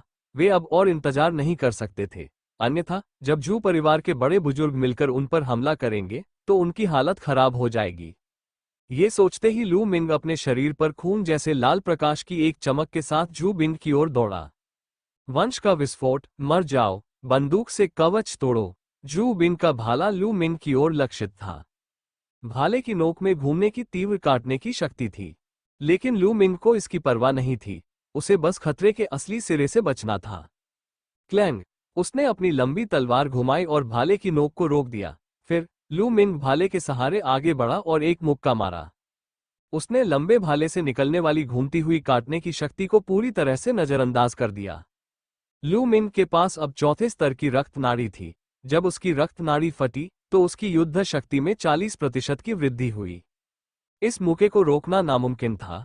हालांकि जू बिंग ने अपने दूसरे हाथ से वार किया, लेकिन वह जल्दबाजी में अपनी आवश्यक ची का केवल 50% ही उपयोग कर सका। वो लू मिंग को कैसे रोक सकता था? टकराना। एक जोरदार धमाके के साथ जू बिंग का शरीर बुरी तरह कांप उठा और वह 12 कदम पीछे हट गया। उसने मुंह से खून थूक दिया और उसका चेहरा पीला पड़ गया। भन भन, लू मिंग ने ड्रैगन सर्प स्टेप्स का इस्तेमाल करते हुए एक ही कदम में 70 फीट की दूरी तय कर ली। वो पलक झपकते ही जू बिंग के सामने प्रकट हो गया और तलवार की चमक की एक किरण उड़ते हुए अमर की तरह उसके सामने से गुजरी। पुची। जू बिंग का सिर दूर जा गिरा और उसकी आंखें अविश्वास से चौड़ी हो गईं। जू परिवार के मुखिया जू बिन को लू मिंग ने तमाम कोशिशों के बावजूद एक ही वार में मार डाला। इस जू परिवार के मुखिया के पास सचमुच एक भंडारण अंगूठी है। मैं भाग्यशाली हूं। उसने स्पष्ट रूप से देखा था कि जू परिवार के मुखिया का भाला अचानक कहीं से प्रकट हो गया था। हालांकि इस बारे में सोचने पर जू परिवार के मुखिया इतने वर्षों तक जीवित रहे थे, उनके लिए भंडारण अंगूठी प्राप्त करने का कोई न कोई तरीका ढूंढना अभी भी संभव था। लू मिंग जू बिन के शव के सामने गया और उसकी उंगली से अंगूठी उतार ली। उसने उसे सर्वोच्च मंदिर में रख दिया और एक विनाशकारी शक्ति उत्पन्न हुई, जिसने जू बिन के रक्त के सार को भस्म कर दिया। पूर्वज मर चुके हैं। जू परिवार के मुखिया की हत्या कर दी गई और जू परिवार में अफरा तफरी मच गई। गर्जन, मारना। जू वंश के मुखिया के नियंत्रण के बिना यिन पर्वत के तीनों भूत तुरंत दहाड़ते हुए अव्यवस्थित ढंग से हमला करने लगे। चाहे वो जू परिवार हो या झो परिवार, वे बिना किसी नियम के हमला करते थे, मानो कुछ जंगली जानवर पागल हो गए हों। पीछे हटना। इस समय झो लिनशान और झो परिवार के बाकी सदस्य तेजी से पीछे हट गए और फिर झू परिवार के बाकी सदस्यों पर हमला कर दिया। लू मिंग की आंखें बिजली की तरह तेज थीं। जैसे ही उसने अपने आसपास का जायजा लिया, उसने व्यंग्य करते हुए कहा, झू परिवार, मैं लू मिंग इतना आसानी से धोखा खाने वाला नहीं हूं। अगर तुमने मुझसे झूठ बोला तो तुम्हें इसकी कीमत चुकानी पड़ेगी। भन भन, झू परिवार के बुजुर्गों की ओर बढ़ते हुए लू मिंग का शरीर तेजी से कांप उठा। छी छी। जू परिवार के सभी बुजुर्ग छठे दर्जे के मास्टर थे, लेकिन वे लू मिंग का मुकाबला नहीं कर सके। लू मिंग की तलवार की रोशनी अपने पीछे लाशों का ढेर छोड़ गई। उनके रक्त का सार लू मिंग द्वारा ग्रहण कर लिया गया था। जू परिवार के कुछ बुजुर्गों को मारने के बाद लू मिंग ने हमला जारी नहीं रखा। इसके बजाय उसका शरीर चमक उठा और उसने युद्ध में मारे गए लोगों के रक्तसार को ग्रहण करने पर ध्यान केंद्रित किया। जब तक वे मार्शल आर्ट के उस्ताद या उससे ऊपर के स्तर के होते थे, वो उनके रक्त का सार ग्रहण कर लेता था। उसके रक्त से ऊर्जा की लहरें निकली और उसके शरीर में समा गई। लू मिंग ने उन्हें अवशोषित कर लिया और उन्हें आवश्यक ची में परिवर्तित कर दिया। जब सारा रक्त सार शुद्ध हो गया तो लू मिंग की साधना का स्तर 5वीं श्रेणी के मध्य स्तर के मास्टर तक पहुंच गया। वो 5वीं श्रेणी के अंतिम स्तर से बस एक कदम दूर था। इस समय युद्ध समाप्त होने वाला था। जू परिवार के मुखिया और कुछ अन्य बुजुर्गों को लू मिंग ने मार डाला था। बचे हुए कुछ बुजुर्ग झोउ लिनशान और बाकी लोगों का मुकाबला कैसे कर सकते थे, वे भी एक एक करके मारे गए। जब जू वंश के अन्य शिष्यों ने स्थिति देखी तो उनका मनोबल पूरी तरह से गिर गया और वे अपनी जान बचाने के लिए भाग गए। पहाड़ी रास्ते और जंगल में लाशें पड़ी थीं। खून की दुर्गंध हवा में फैली हुई थी, जिससे वो जगह धरती पर ही नरक जैसी लग रही थी। इस युद्ध में जू परिवार के 200 से अधिक शव मारे गए और झोउ परिवार ने भी 100 से अधिक लोगों को खो दिया। हालांकि झोउ वंश के किसी भी उच्च अधिकारी की मृत्यु नहीं हुई थी, जबकि जू वंश के लगभग सभी उच्च अधिकारी मारे जा चुके थे। ऐसी कल्पना की जा सकती है कि इस युद्ध के बाद जू परिवार का झोउ परिवार में समाहित हो जाना तय था। हालांकि लू मिंग को इन सब बातों की कोई चिंता नहीं थी। गरज गरज येन पर्वत के तीनों भूत जूफियुन और अन्य लोग अभी भी दहाड़ रहे थे, लेकिन जाहिर तौर पर उनकी सारी शक्ति समाप्त हो चुकी थी। वे जमीन पर बेजान पड़े रहे और जल्द ही उनकी सांसें थम गईं। इस युवा हीरो, मुझे इस बार बचाने के लिए आपका धन्यवाद। इसी क्षण झोउ लिनशान चलकर लू मिंग के पास आया और मुट्ठी जोड़कर उनके प्रति आभार व्यक्त किया।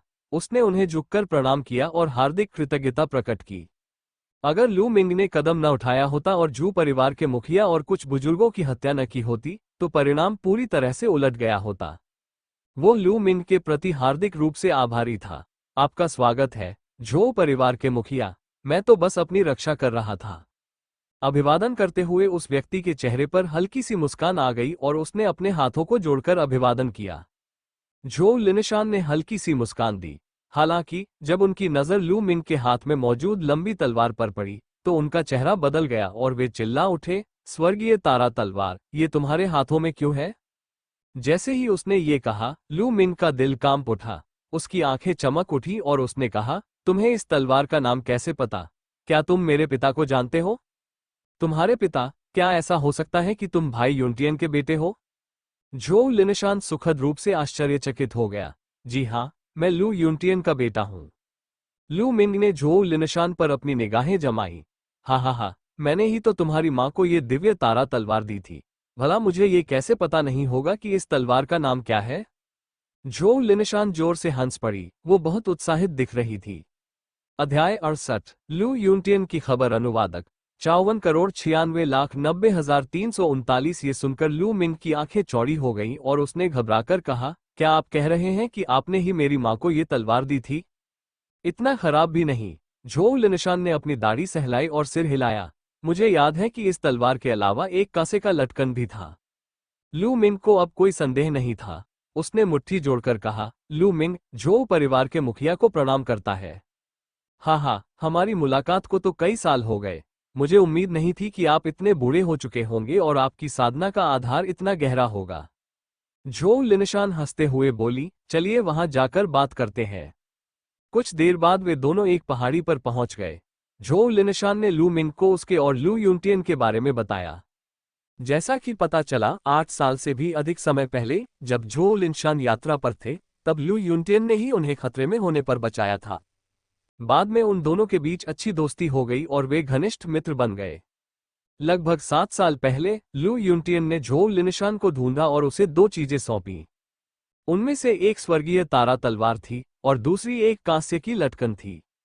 उन्होंने झोउ लिनशान को यह भी बताया कि अगर उन्हें कुछ हो जाता है तो उन्हें ली पिंग को चुपके से दोनों चीजें देने से पहले 2 साल इंतजार करना चाहिए। लू मिंग को अचानक समझ आ गया। इसमें कोई आश्चर्य की बात नहीं थी कि लू यूनटियन ने कुछ घटना होने की खबर फैलाने के 2 साल बाद ये दोनों चीजें भेजी थीं। इससे पहले उसे यह अजीब लगता था। झोउ परिवार के मुखिया, मैं जानना चाहता हूँ, मेरे पिता की मृत्यु कैसे हुई? उनकी हत्या किसने की? लू मिंग ने अपनी मुठियां कसकर भींच ली। उसकी आंखों में हत्या का भाव साफ झलक रहा था। चूंकि लू यूनटियान ने ये दोनों चीजें झोउ लिनशान को पहले ही दे दी थी और यहां तक कह दिया था कि उसके साथ कुछ बुरा होगा, इससे स्पष्ट था कि लू यूनटियान को पता था कि कोई उससे निपटने वाला है, इसीलिए उसने ऐसी तैयारियां की थीं। लू यूनटियन से कौन निपटना चाहता था? शायद झोउ लिनशान को कुछ पता हो। निश्चित रूप से झोउ लिनशान ने भौहें चढ़ाई और काफी देर तक हिचकिचाने के बाद कहा, लू मिंग, हो सकता है कि तुम्हारे पिता की मृत्यु न हुई हो। बूम बूम बूम, ऐसा लगा मानो लू मिंग के दिल में बिजली कड़क रही हो। मैं नहीं, क्या वो मरा नहीं? लू मिंग की पुतलियां तेजी से फैल गईं। फिर उसका हृदय परमानंद से भर गया। झो, चाचा झो, क्या आप कह रहे हैं कि मेरे पिता की मृत्यु नहीं हुई है? तो फिर वे कहाँ थे? आप इतने सालों तक घर क्यों नहीं आए? लू मिंग का दिल कांप रहा था, उसकी आवाज भी कांप रही थी। अगर मैं गलत नहीं हूं, तो भाई यूनटियन किसी के नियंत्रण में होना चाहिए। झोउ लिनशान ने कुछ देर सोचा और फिर कहा, नियंत्रित? कौन है वो? लू मिंग ने अपनी मुठिया इतनी कसकर भींची कि उसकी उंगलियों के जोड़ चटक गए। उसकी आंखें लाल थी और उसने पूछा। झोउ लिनशान ने अपनी भौहें सिकोड़ी। थोड़ी देर बाद उन्होंने कहा, भतीजे, मैं तुम्हें बता सकता हूं, लेकिन तुम्हें मुझसे वादा करना होगा कि तुम जल्दबाजी में कोई कदम नहीं उठाओगे, अन्यथा तुम्हारी मृत्यु व्यर्थ ही होगी। अन्यथा व्यर्थ में मरने देने की बजाय मैं तुम्हें न बताना ही बेहतर समझूंगा। लू मिंग ने गहरी सांस ली और खुद को शांत किया। अंकल झो, चिंता मत कीजिए, मैं पर्याप्त रूप से मजबूत होने से पहले जल्दबाजी में कोई कदम नहीं उठाऊंगा। लू मिंग की आंखों में दृढ़ संकल्प देखकर झोउ लिनशान ने एक लंबी सांस ली। ठीक है, मैं तुम्हें बताता हूं। भाई यूनटियन संभवतः शाही राजधानी में है, और जिसने भी यह किया है वो 10 दिशाओं के तलवार स्कूल का कोई व्यक्ति होना चाहिए। शाही राजधानी, 10 दिशाओं वाली तलवार संप्रदाय। लू मिंग की आंखों से अचानक एक चौंकाने वाली चमक निकली। झोउ लिनशान चौंक गया। उसने तुरंत कहा, जलते सूरज साम्राज्य की राजधानी अब 10 दिशाओं वाली तलवार संप्रदाय के नियंत्रण में है। 10 दिशाओं वाली तलवार संप्रदाय जलते सूरज साम्राज्य के 5 महान संप्रदायों का नेतृत्व करती है। आपको जल्दबाजी में कोई कदम नहीं उठाना चाहिए। चिंता मत करो अंकल झो, मुझे पता है क्या करना है। लू मिंग ने गहरी सांस ली। प्रज्वलित सूर्य साम्राज्य के 5 प्रमुख संप्रदायों में 10 दिशाओं की तलवार संप्रदाय प्रथम स्थान पर था। उन्होंने प्रज्वलित सूर्य साम्राज्य के मध्य में स्थित एक विशाल और उपजाऊ भूमि पर अपना अधिकार जमा रखा था। उनकी शक्ति इतनी अधिक थी कि रहस्यमयी तलवार संप्रदाय भी उनसे कहीं अधिक शक्तिशाली था। स्वाभाविक रूप से वो उसे बचाने के लिए जल्दबाजी में नहीं जाता, अन्यथा उसके पिता से मिलने से पहले ही उसकी हत्या हो जाती। उसकी वर्तमान शक्ति 10 दिशाओं के तलवार स्कूल की पूरी शक्ति से कई गुना कमजोर थी। अगर पिता सचमुच सिर्फ नियंत्रण में है और इतने सालों से मारे नहीं गए हैं, तो ये स्पष्ट है कि पिता के पास कुछ ऐसा है जिसकी 10 दिशाओं वाले तलवार स्कूल को जरूरत है। फिर इसके बाद कुछ नहीं होगा। हालांकि ऐसी चीजों की कोई गारंटी नहीं दे सकता। मुझे अपनी ताकत को जल्द से जल्द बढ़ाना होगा। अगर मैं अभी काफी मजबूत हो जाऊं, तो मैं सीधे शाही राजधानी और 10 दिशाओं के तलवार स्कूल तक अपना रास्ता बना सकता हूं। लेकिन इसमें ज्यादा समय नहीं लगेगा पिताजी, मैं आपको जरूर बचा लूंगा। लू मिंग ने अपनी मुठियां कसकर भींच ली। उसकी आंखों में दृढ़ संकल्प झलक रहा था और उसका शरीर एक मजबूत लड़ाकू भावना से भरा हुआ था। अच्छा हुआ, ये सब मेरी गलती है कि मैं पर्याप्त मजबूत नहीं थी। इतने सालों से मैं अपने छोटे भाई यूनटियन को याद करती रही, लेकिन उसे बचा नहीं पाए। आज तो मेरे भतीजे ने ही मेरी जान बचाई। मैं सचमुच आपकी और आपके पिता की बहुत आभारी हूँ। झोउ लिनशान ने आह भरी। अंकल झोउ, इसमें आपको कैसे दोषी ठहराया जा सकता है? आखिर दूसरी तरफ तो 10 दिशाओं की तलवार स्कूल है। इस तलवार को दिलाने में मदद करने के लिए मैं आपका बहुत आभारी हूँ। लू मिंग ने उसे सांत्वना दी। हालांकि झोउ लिनशान आहें भरता रहा। थोड़ी देर बाद उसने पूछा, भतीजे, अब आगे कहाँ जाने की योजना है? मैं डार्क ब्लड माउंटेन जाने की योजना बना रहा हूँ। वहां मुझे एक मिशन पूरा करना है। लू मिंग ने कुछ भी नहीं छिपाया। डार्क ब्लड माउंटेन, ये यहाँ से ज्यादा दूर नहीं है, लेकिन डार्क ब्लड माउंटेन में कई राक्षसी जीव रहते हैं, इसलिए भतीजे को सावधान रहना होगा। मैं अब छोटी रू को वापस भेज रहा हूँ। उसके पिता को जीवन शक्ति बढ़ाने वाली गोली की जरूरत है। भतीजे, जब समय मिले तो झो परिवार से मिलने जरूर आना। झोउ लिनशान को आमंत्रित किया गया। ठीक है, जब समय मिलेगा तो मैं आपसे मिलने जरूर आऊंगा। लू मिंग अब चलता है। लू मिंग ने मुट्ठी जोड़कर प्रणाम किया। फिर पलक झपकते ही उसने पहाड़ी रास्ते पर एक हरे रंग का घोड़ा चुना और उस पर सवार होकर गहरे रक्त पर्वत की दिशा में आगे बढ़ गया। लू मिंग की पीठ को देखते हुए झोउ लिनशान की आंखों में उम्मीद की चमक आ गई। उसने मन ही मन कहा, भाई यूनटियन, भतीजा लू मिंग रहस्यमयी तलवार संप्रदाय में शामिल हो गया है। इतनी कम उम्र में ही उसकी साधना शक्ति इतनी उच्च है, शायद भविष्य में वो सचमुच आपकी मदद कर सके। हरे रंग का वो घोड़ा 100 मील से अधिक दूरी तक बेतहाशा दौड़ता रहा, फिर लू मिंग एक घाटी में रुक गया। लू मिंग एक हरी चट्टान पर बैठा हुआ था, जैसे किसी विचार में डूबा हुआ हो। 6 साल से भी पहले जब उन्हें पहली बार लू युनटियन की दुर्घटना के बारे में पता चला तो उन्हें विश्वास नहीं हुआ। उन्हें विश्वास नहीं था कि उनकी नजरों में बसा वो अदम्य व्यक्ति मर जाएगा। हालांकि समय बीतने के साथ साथ लू युनटियन के बारे में कोई खबर नहीं मिली। लू मिंग को धीरे धीरे यकीन हो गया कि लू युनटियन की वाकई मृत्यु हो गई है। लेकिन आज अचानक उसे पता चला कि लू युनटियन शायद अभी भी जीवित है। वो बेहद उत्साहित हो गया। अगर माँ को इसके बारे में पता चलेगा तो वो बहुत खुश होंगी। नहीं, अभी मैं माँ को नहीं बता सकती।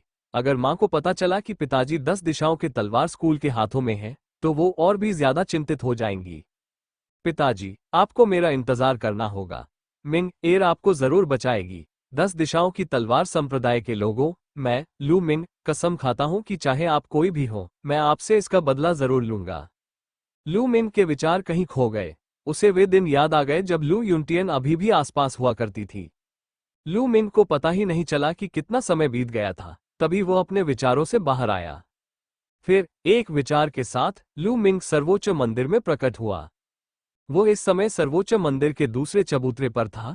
तीसरे चबूतरे पर चढ़ने की उसकी क्षमता अब तक सीमित थी। उसे ये भी नहीं पता था कि वहां पहुंचने के लिए उसे किस स्तर की साधना की आवश्यकता होगी। उसके बाद लू मिंग ने जू बिंग से प्राप्त भंडारण अंगूठी उठा ली। जू परिवार के बुजुर्ग के भंडारघर में क्या हो सकता है? अध्याय 69 बंदूक चलाने की कला अनुवादक 54,96,90,339। उसका मन भंडारण घेरे में समा गया और लू मिंग के मन में एक छोटा सा खाली स्थान प्रतिबिंबित हुआ। वो स्थान लगभग 1 वर्ग के आकार का था, लगभग उसी आकार का जैसा भंडारण वलय उसने दुआनमू जुए से प्राप्त किया था। अंदर कुछ बक्से बिखरे पड़े थे।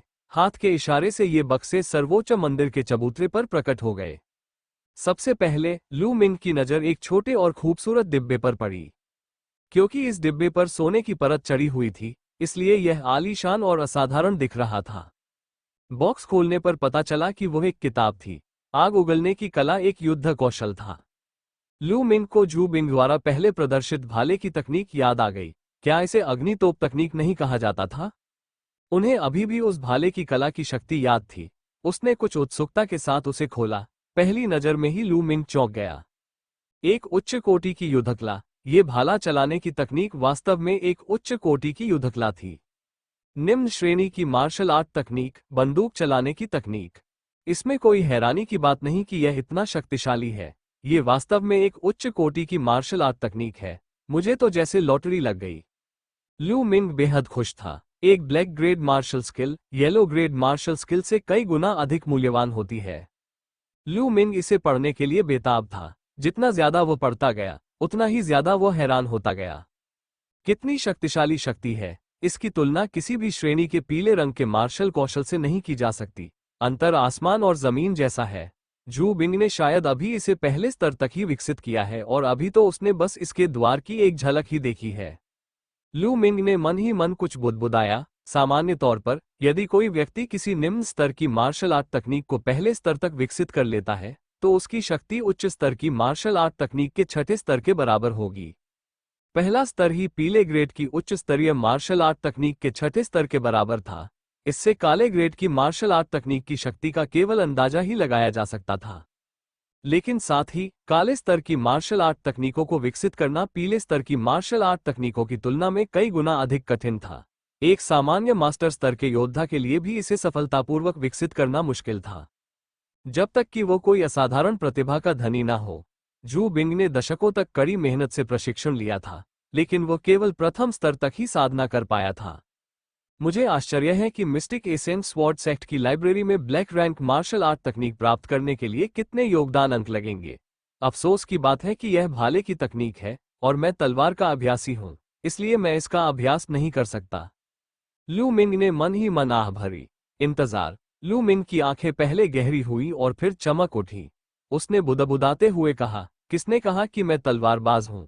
मैंने जिस सच्चे युद्ध ड्रैगन तकनीक का अभ्यास किया है उससे ड्रैगन के आकार की सच्ची ऊर्जा उत्पन्न हुई है और मेरा भाला भी ड्रैगन जैसा है।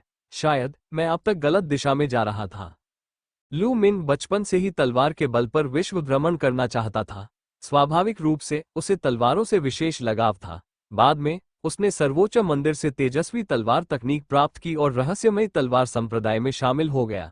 इसलिए अवचेतन रूप से लू मिंग को यह आभास हो गया कि उसे एक तलवारबाज बनना चाहिए। हालांकि इस दौरान तेजस्वी तलवार तकनीक 5वें स्तर पर अटकी हुई थी और 6ठे स्तर को पार करना मुश्किल था, जो मनुष्य और मार्शल आर्ट की एकता थी। उसे लगा था कि यह सिर्फ उसकी अपरिपक्वता के कारण है। यदि वो लगन से साधना करता रहे तो वो निश्चित रूप से सफलता प्राप्त कर लेगा। लेकिन अब जब उसने इस बारे में सोचा तो शायद ये कारण बिल्कुल भी नहीं था। असल में तलवार चलाने की तकनीक उसके लिए बिल्कुल भी अनुकूल नहीं थी। यदि वे अनुकूल नहीं होते तो उन्हें उच्चतम स्तर तक पहुंचने के लिए दूसरों की तुलना में अधिक समय और ऊर्जा खर्च करनी पड़ती।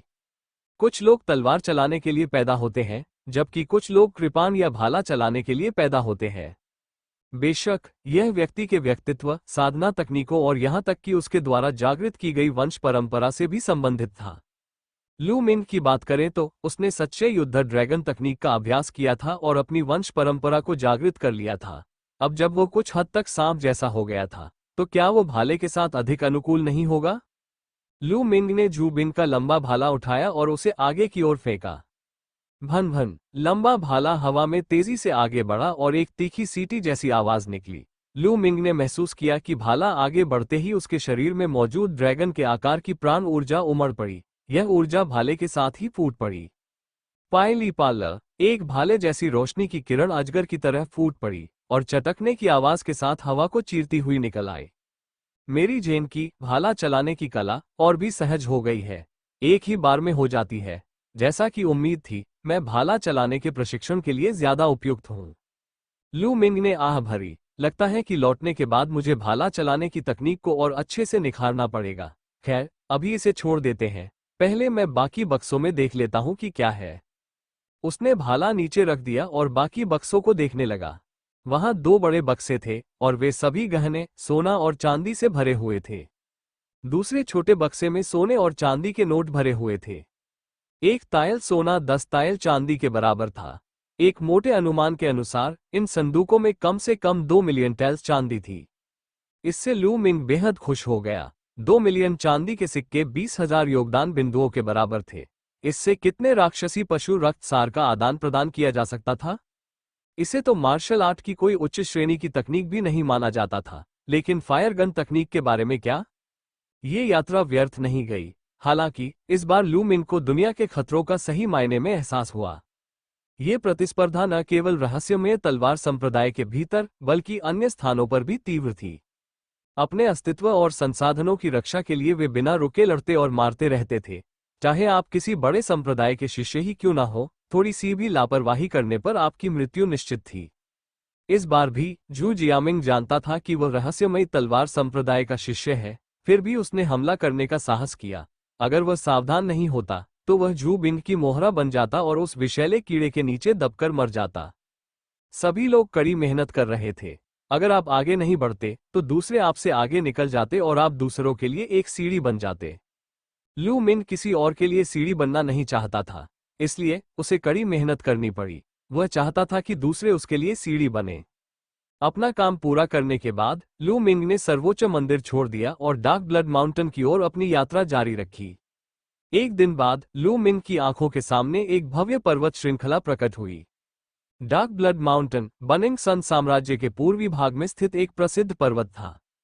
क्योंकि पूरी काली रक्त पर्वत श्रृंखला गहरे लाल रंग की थी, जमीन गहरे लाल रंग की थी, चट्टानें गहरे लाल रंग की थी और यहां तक कि पेड़ पौधे भी गहरे लाल रंग के थे, मानो खून में भीगे हुए हों। इसीलिए इसे खून से सना पहाड़ कहा जाता था। किंवदंतियों के अनुसार अंधकार में रक्त पर्वत मूल रूप से ऐसा नहीं था। एक अज्ञात कालखंड के बाद एक अद्वितीय योद्धा का किसी के साथ भयंकर युद्ध हुआ।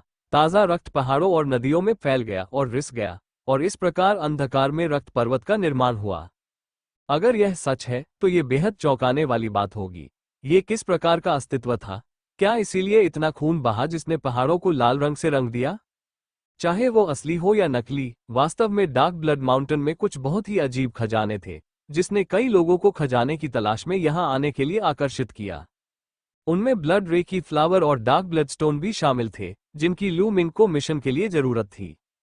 बिना किसी झिझक के लू मिंग अंधेरे रक्त पर्वत की ओर दौड़ पड़ा। यह वाकई बहुत अजीब था। नजर आने वाले सभी पेड़ गहरे लाल रंग के थे और उसके पैरों के नीचे के पत्थर भी गहरे लाल रंग के थे। लू मिंग आगे बढ़ता रहा, उसकी निगाहें हर जगह रक्त रे की फूल की तलाश में घूम रही थीं। भन भन, अचानक लाल रोशनी की एक किरण लू मिंग की ओर बढ़ी।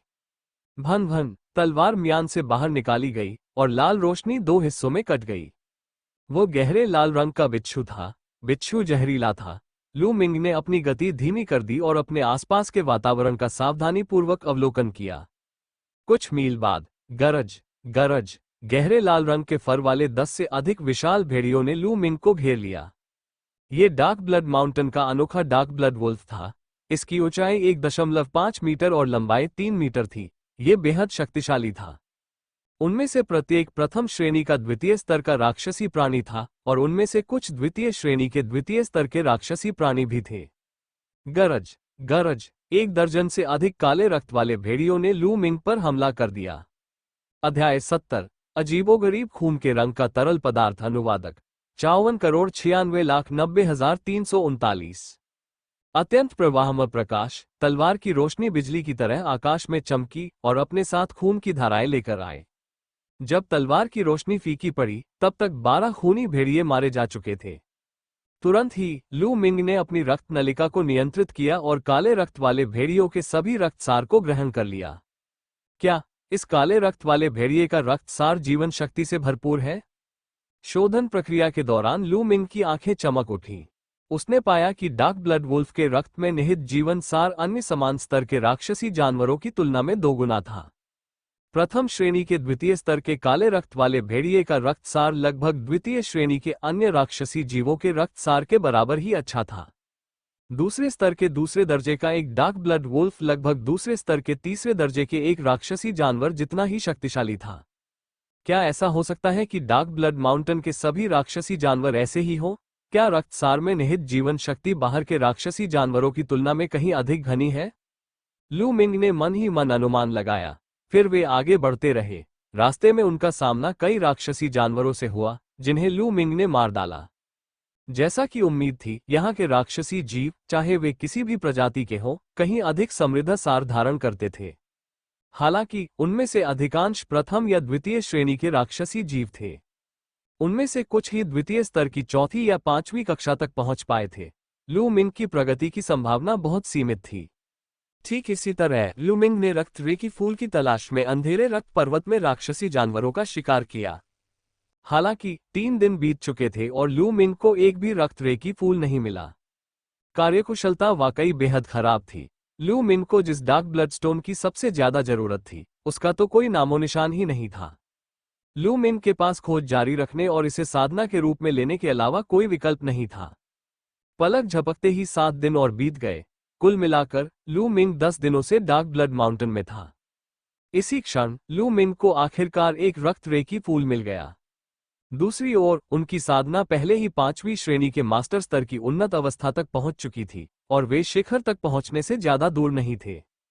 फुफकार फुफकार, एक गहरे लाल रंग का अजगर तेजी से रेंगता हुआ आगे बढ़ा और लू मिंग उसके पीछे पीछे तेजी से भाग रहा था।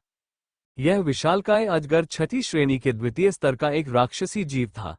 डार्क ब्लड माउंटेन में इतने उच्च स्तर के राक्षसी जीव का मिलना दुर्लभ था, इसलिए लू मिंग इसे जाने नहीं देना चाहता था। हालांकि वो विशालकाय अजगर बेहद तेज था। अपने शरीर को एक झटके में घुमाकर उसने दसियों मीटर की दूरी तय कर ली। लू मिंग अपनी तेज चाल से भी उसे थोड़े समय में पकड़ नहीं पाया। सांप और इंसान दोनों आगे दौड़ते रहे। इससे पहले कि उसे पता चलता, वो दर्जनों मील दौड़ चुका था और एक घने जंगल में पहुंच गया था। इस समय विशालकाय अजगर की गति धीरे धीरे कम होने लगी। देखते हैं अब तुम कहां भाग सकते हो। लू मिंग मुस्कुराया और तलवार की चमक ने विशाल अजगर पर प्रहार किया। सिसी, विशालकाय अजगर ने फुफकारा और लू मिंग पर जहरीली गैस के गुबार फेंके। लू मिंग ने पलक झपकते ही वार को चकमा दिया। फिर उसने एक कदम आगे बढ़ाया और अजगर की ओर दौड़ा। तलवार की एक तेज रोशनी चमकी और अजगर के शरीर पर एक गहरा घाव कर दिया। ताजा खून बहने लगा। हालांकि इस समय लू मिंग के चेहरे के भाव बदल गए।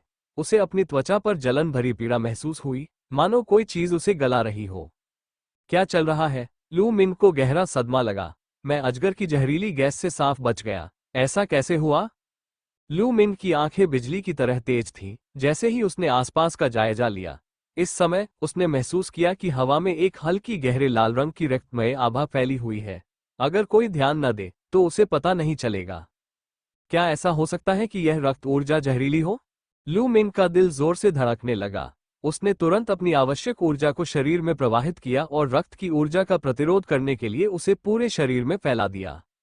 जब रक्त की ऊर्जा वास्तविक ऊर्जा से टकराए तो वास्तव में एक सरसराहट की आवाज आए, मानो वो वास्तविक ऊर्जा को नष्ट कर रही हो। कितनी शक्तिशाली जहरीली गैस है! इस समय विशालकाय अजगर अपने घायल शरीर को घसीटते हुए आगे बढ़ रहा था। लू मिंग ने अपनी तलवार घुमाई और विशालकाय अजगर का सिर काट दिया। फिर एक विचार के साथ एक छोटी सांप जैसी रक्त रेखा प्रकट हुई और उसने अपना मुंह खोला। विशालकाय अजगर के शरीर से रक्त की 9 बूंदें निकली और उस छोटे सांप ने उन्हें निगल लिया। लेकिन बात यहीं खत्म नहीं हुई। छोटे सांप ने अपना मुंह फिर से खोला और लू मिंग के बगल में मौजूद लाल रक्त की ऊर्जा को चूस लिया। फिर एक सरसराहट की आवाज सुनाई दी, मानो रक्त की ऊर्जा को शुद्ध किया जा रहा हो। लू मिंग अचंभित रह गया। क्या ये भी काम कर गया? हालांकि इस तरह से लू मिंग के शरीर के आसपास कोई रक्त ऊर्जा मौजूद नहीं थी। उसकी त्वचा पर होने वाले क्षरण का एहसास भी गायब हो गया था। यह भी अच्छा है, मुझे समझ आ रहा है कि यह जगह क्या है। लू मिंग के चेहरे पर मुस्कान आ गई।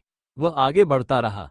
जितना आगे वह जाता, उसके शरीर में लाल रक्त की ऊर्जा उतनी ही गाढ़ी होती जाती। हालांकि छोटा सांप उसे सोरखता रहा। लू मिंग के शरीर के चारों ओर हमेशा एक निर्वात बना रहता था जो रक्त की ऊर्जा को अंदर जाने से रोकता था। जब इस रक्त ऊर्जा को आत्मा भक्षण करने वाली रक्तरेखा द्वारा अवशोषित और परिष्कृत किया जाता था तो यह ऊर्जा के सूक्ष्म कणों में परिवर्तित हो जाती थी। हालांकि यह ऊर्जा बहुत शक्तिशाली नहीं होती थी और साधना में सुधार के लिए अधिक उपयोगी नहीं थी। कुछ हजार मीटर चलने के बाद उसे खून की हल्की सी गंध महसूस हुई। लू मिंग के चेहरे के भाव में थोड़ा बदलाव आया। कुछ 100 मीटर और चलने के बाद उसके सामने पानी का एक कुंड दिखाई दिया। पूल बड़ा नहीं था, लगभग 10 मीटर लंबा और चौड़ा था। हालांकि पूल में पानी नहीं, बल्कि एक गहरा लाल तरल पदार्थ था। तालाब गहरे लाल रंग के तरल पदार्थ से भरा हुआ था जो खून जैसा दिख रहा था। तालाब से खून की हल्की हल्की गंध आ रही थी। इस कुंड से हवा में मौजूद रक्त ऊर्जा भी उत्सर्जित हो रही थी। तालाब के किनारे कई छोटे छोटे लाल फूल खिले हुए थे। फूलों को देखकर लू मिंग अत्यंत प्रसन्न हुआ। ब्लड रेकी फूल, ये सब ब्लड रेकी फूल है। हा, मैंने इन्हें ढूंढने में बहुत मेहनत की, लेकिन आखिरकार मुझे ये बिना किसी परेशानी के मिल गए। लू मिंग दिल खोलकर हंसा। इसके बाद लू मिंग तालाब के किनारे गया और सावधानीपूर्वक पल तोड़ने लगा। पूल का तरल पदार्थ स्पष्ट रूप से जहरीला था। लू मिंग उसके संपर्क में नहीं आना चाहता था। आधे घंटे बाद लू मिंग ने तालाब के किनारे उगे सभी रक्त आत्मा के फूल तोड़ लिए। कुल मिलाकर 54 फूल थे। पहले मिले एक फूल को मिलाकर कुल 55 फूल हो गए। यह एक बहुत बड़ी फसल थी। एक जड़ी बूटी के 100 योगदान अंक होते हैं, इसलिए 55 जड़ी बूटियों के 5500 योगदान अंक होंगे। उन्हें चुनने के बाद लू मिंग ने तालाब में मौजूद तरल पदार्थ को देखा। हालांकि वो तरल पदार्थ अत्यधिक विषैला था, फिर भी उसमें स्पष्ट रूप से एक शक्तिशाली ऊर्जा का सार मौजूद था। अन्यथा वो इतने सारे रक्त रेकी फूल उत्पन्न करने में सक्षम नहीं होता। क्या आत्मा को भस्म करने वाली रक्तरेखा इस तरल को भस्म और शुद्ध कर सकती है? लू मिंग सोचने लगा, चलिए पहले एक बूंद पीकर देखते हैं। लू मिंग की आंखों में दृढ़ संकल्प झलक रहा था। बिना कुछ जोखिम उठाए अपनी साधना को तेजी से सुधारना और मार्शल आर्ट के महारथी बनने के मार्ग पर चलना असंभव था। लू मिंग ने तुरंत अपनी ऊर्जा का संचार किया और लाल रंग के तरल की एक बूंद उठाई। फिर उसने अपनी रक्त नलिका को नियंत्रित किया और उस बूंद को निगल लिया। ची, लू मिंग को अपनी रक्त वाहिकाओं में एक झंझनाहट सी महसूस हुई। फिर ऊर्जा की एक लहर लू मिंग के शरीर में दौड़ गई। वास्तव में ये कारगर है। लू मिंग बेहद खुश था। उसी क्षण लू मिंग तालाब के किनारे पालथी मारकर बैठ गया और अपनी आत्मा को भस्म करने वाली रक्तधारा को नियंत्रित करते हुए तरल पदार्थ को भस्म और परिष्कृत करने लगा। बेशक लू मिंग एक बार में बहुत ज्यादा खाने की हिम्मत नहीं करता था, वो उन्हें थोड़ी थोड़ी मात्रा में ही खाता था। ये सच था कि आत्मा को भस्म करने वाली रक्तरेखा इस तरल को राक्षसी जानवरों के रक्तसार की तुलना में बहुत धीमी गति से भस्म और परिष्कृत करती थी। हालांकि ये साधना के लिए स्वर्ग और पृथ्वी की आध्यात्मिक ऊर्जा को सीधे अवशोषित करने की तुलना में कई गुना तेज थी। लू मिन की साधना का स्तर एक बार फिर तेजी से बढ़ने लगा। आधे दिन बाद लू मिंग 5वीं श्रेणी के मास्टर स्तर के शिखर पर पहुंच गया था। 3 दिन बाद लू मिंग ने एक ही झटके में सफलता प्राप्त कर 6ठे दर्जे के मास्टर स्तर तक पहुंच गया।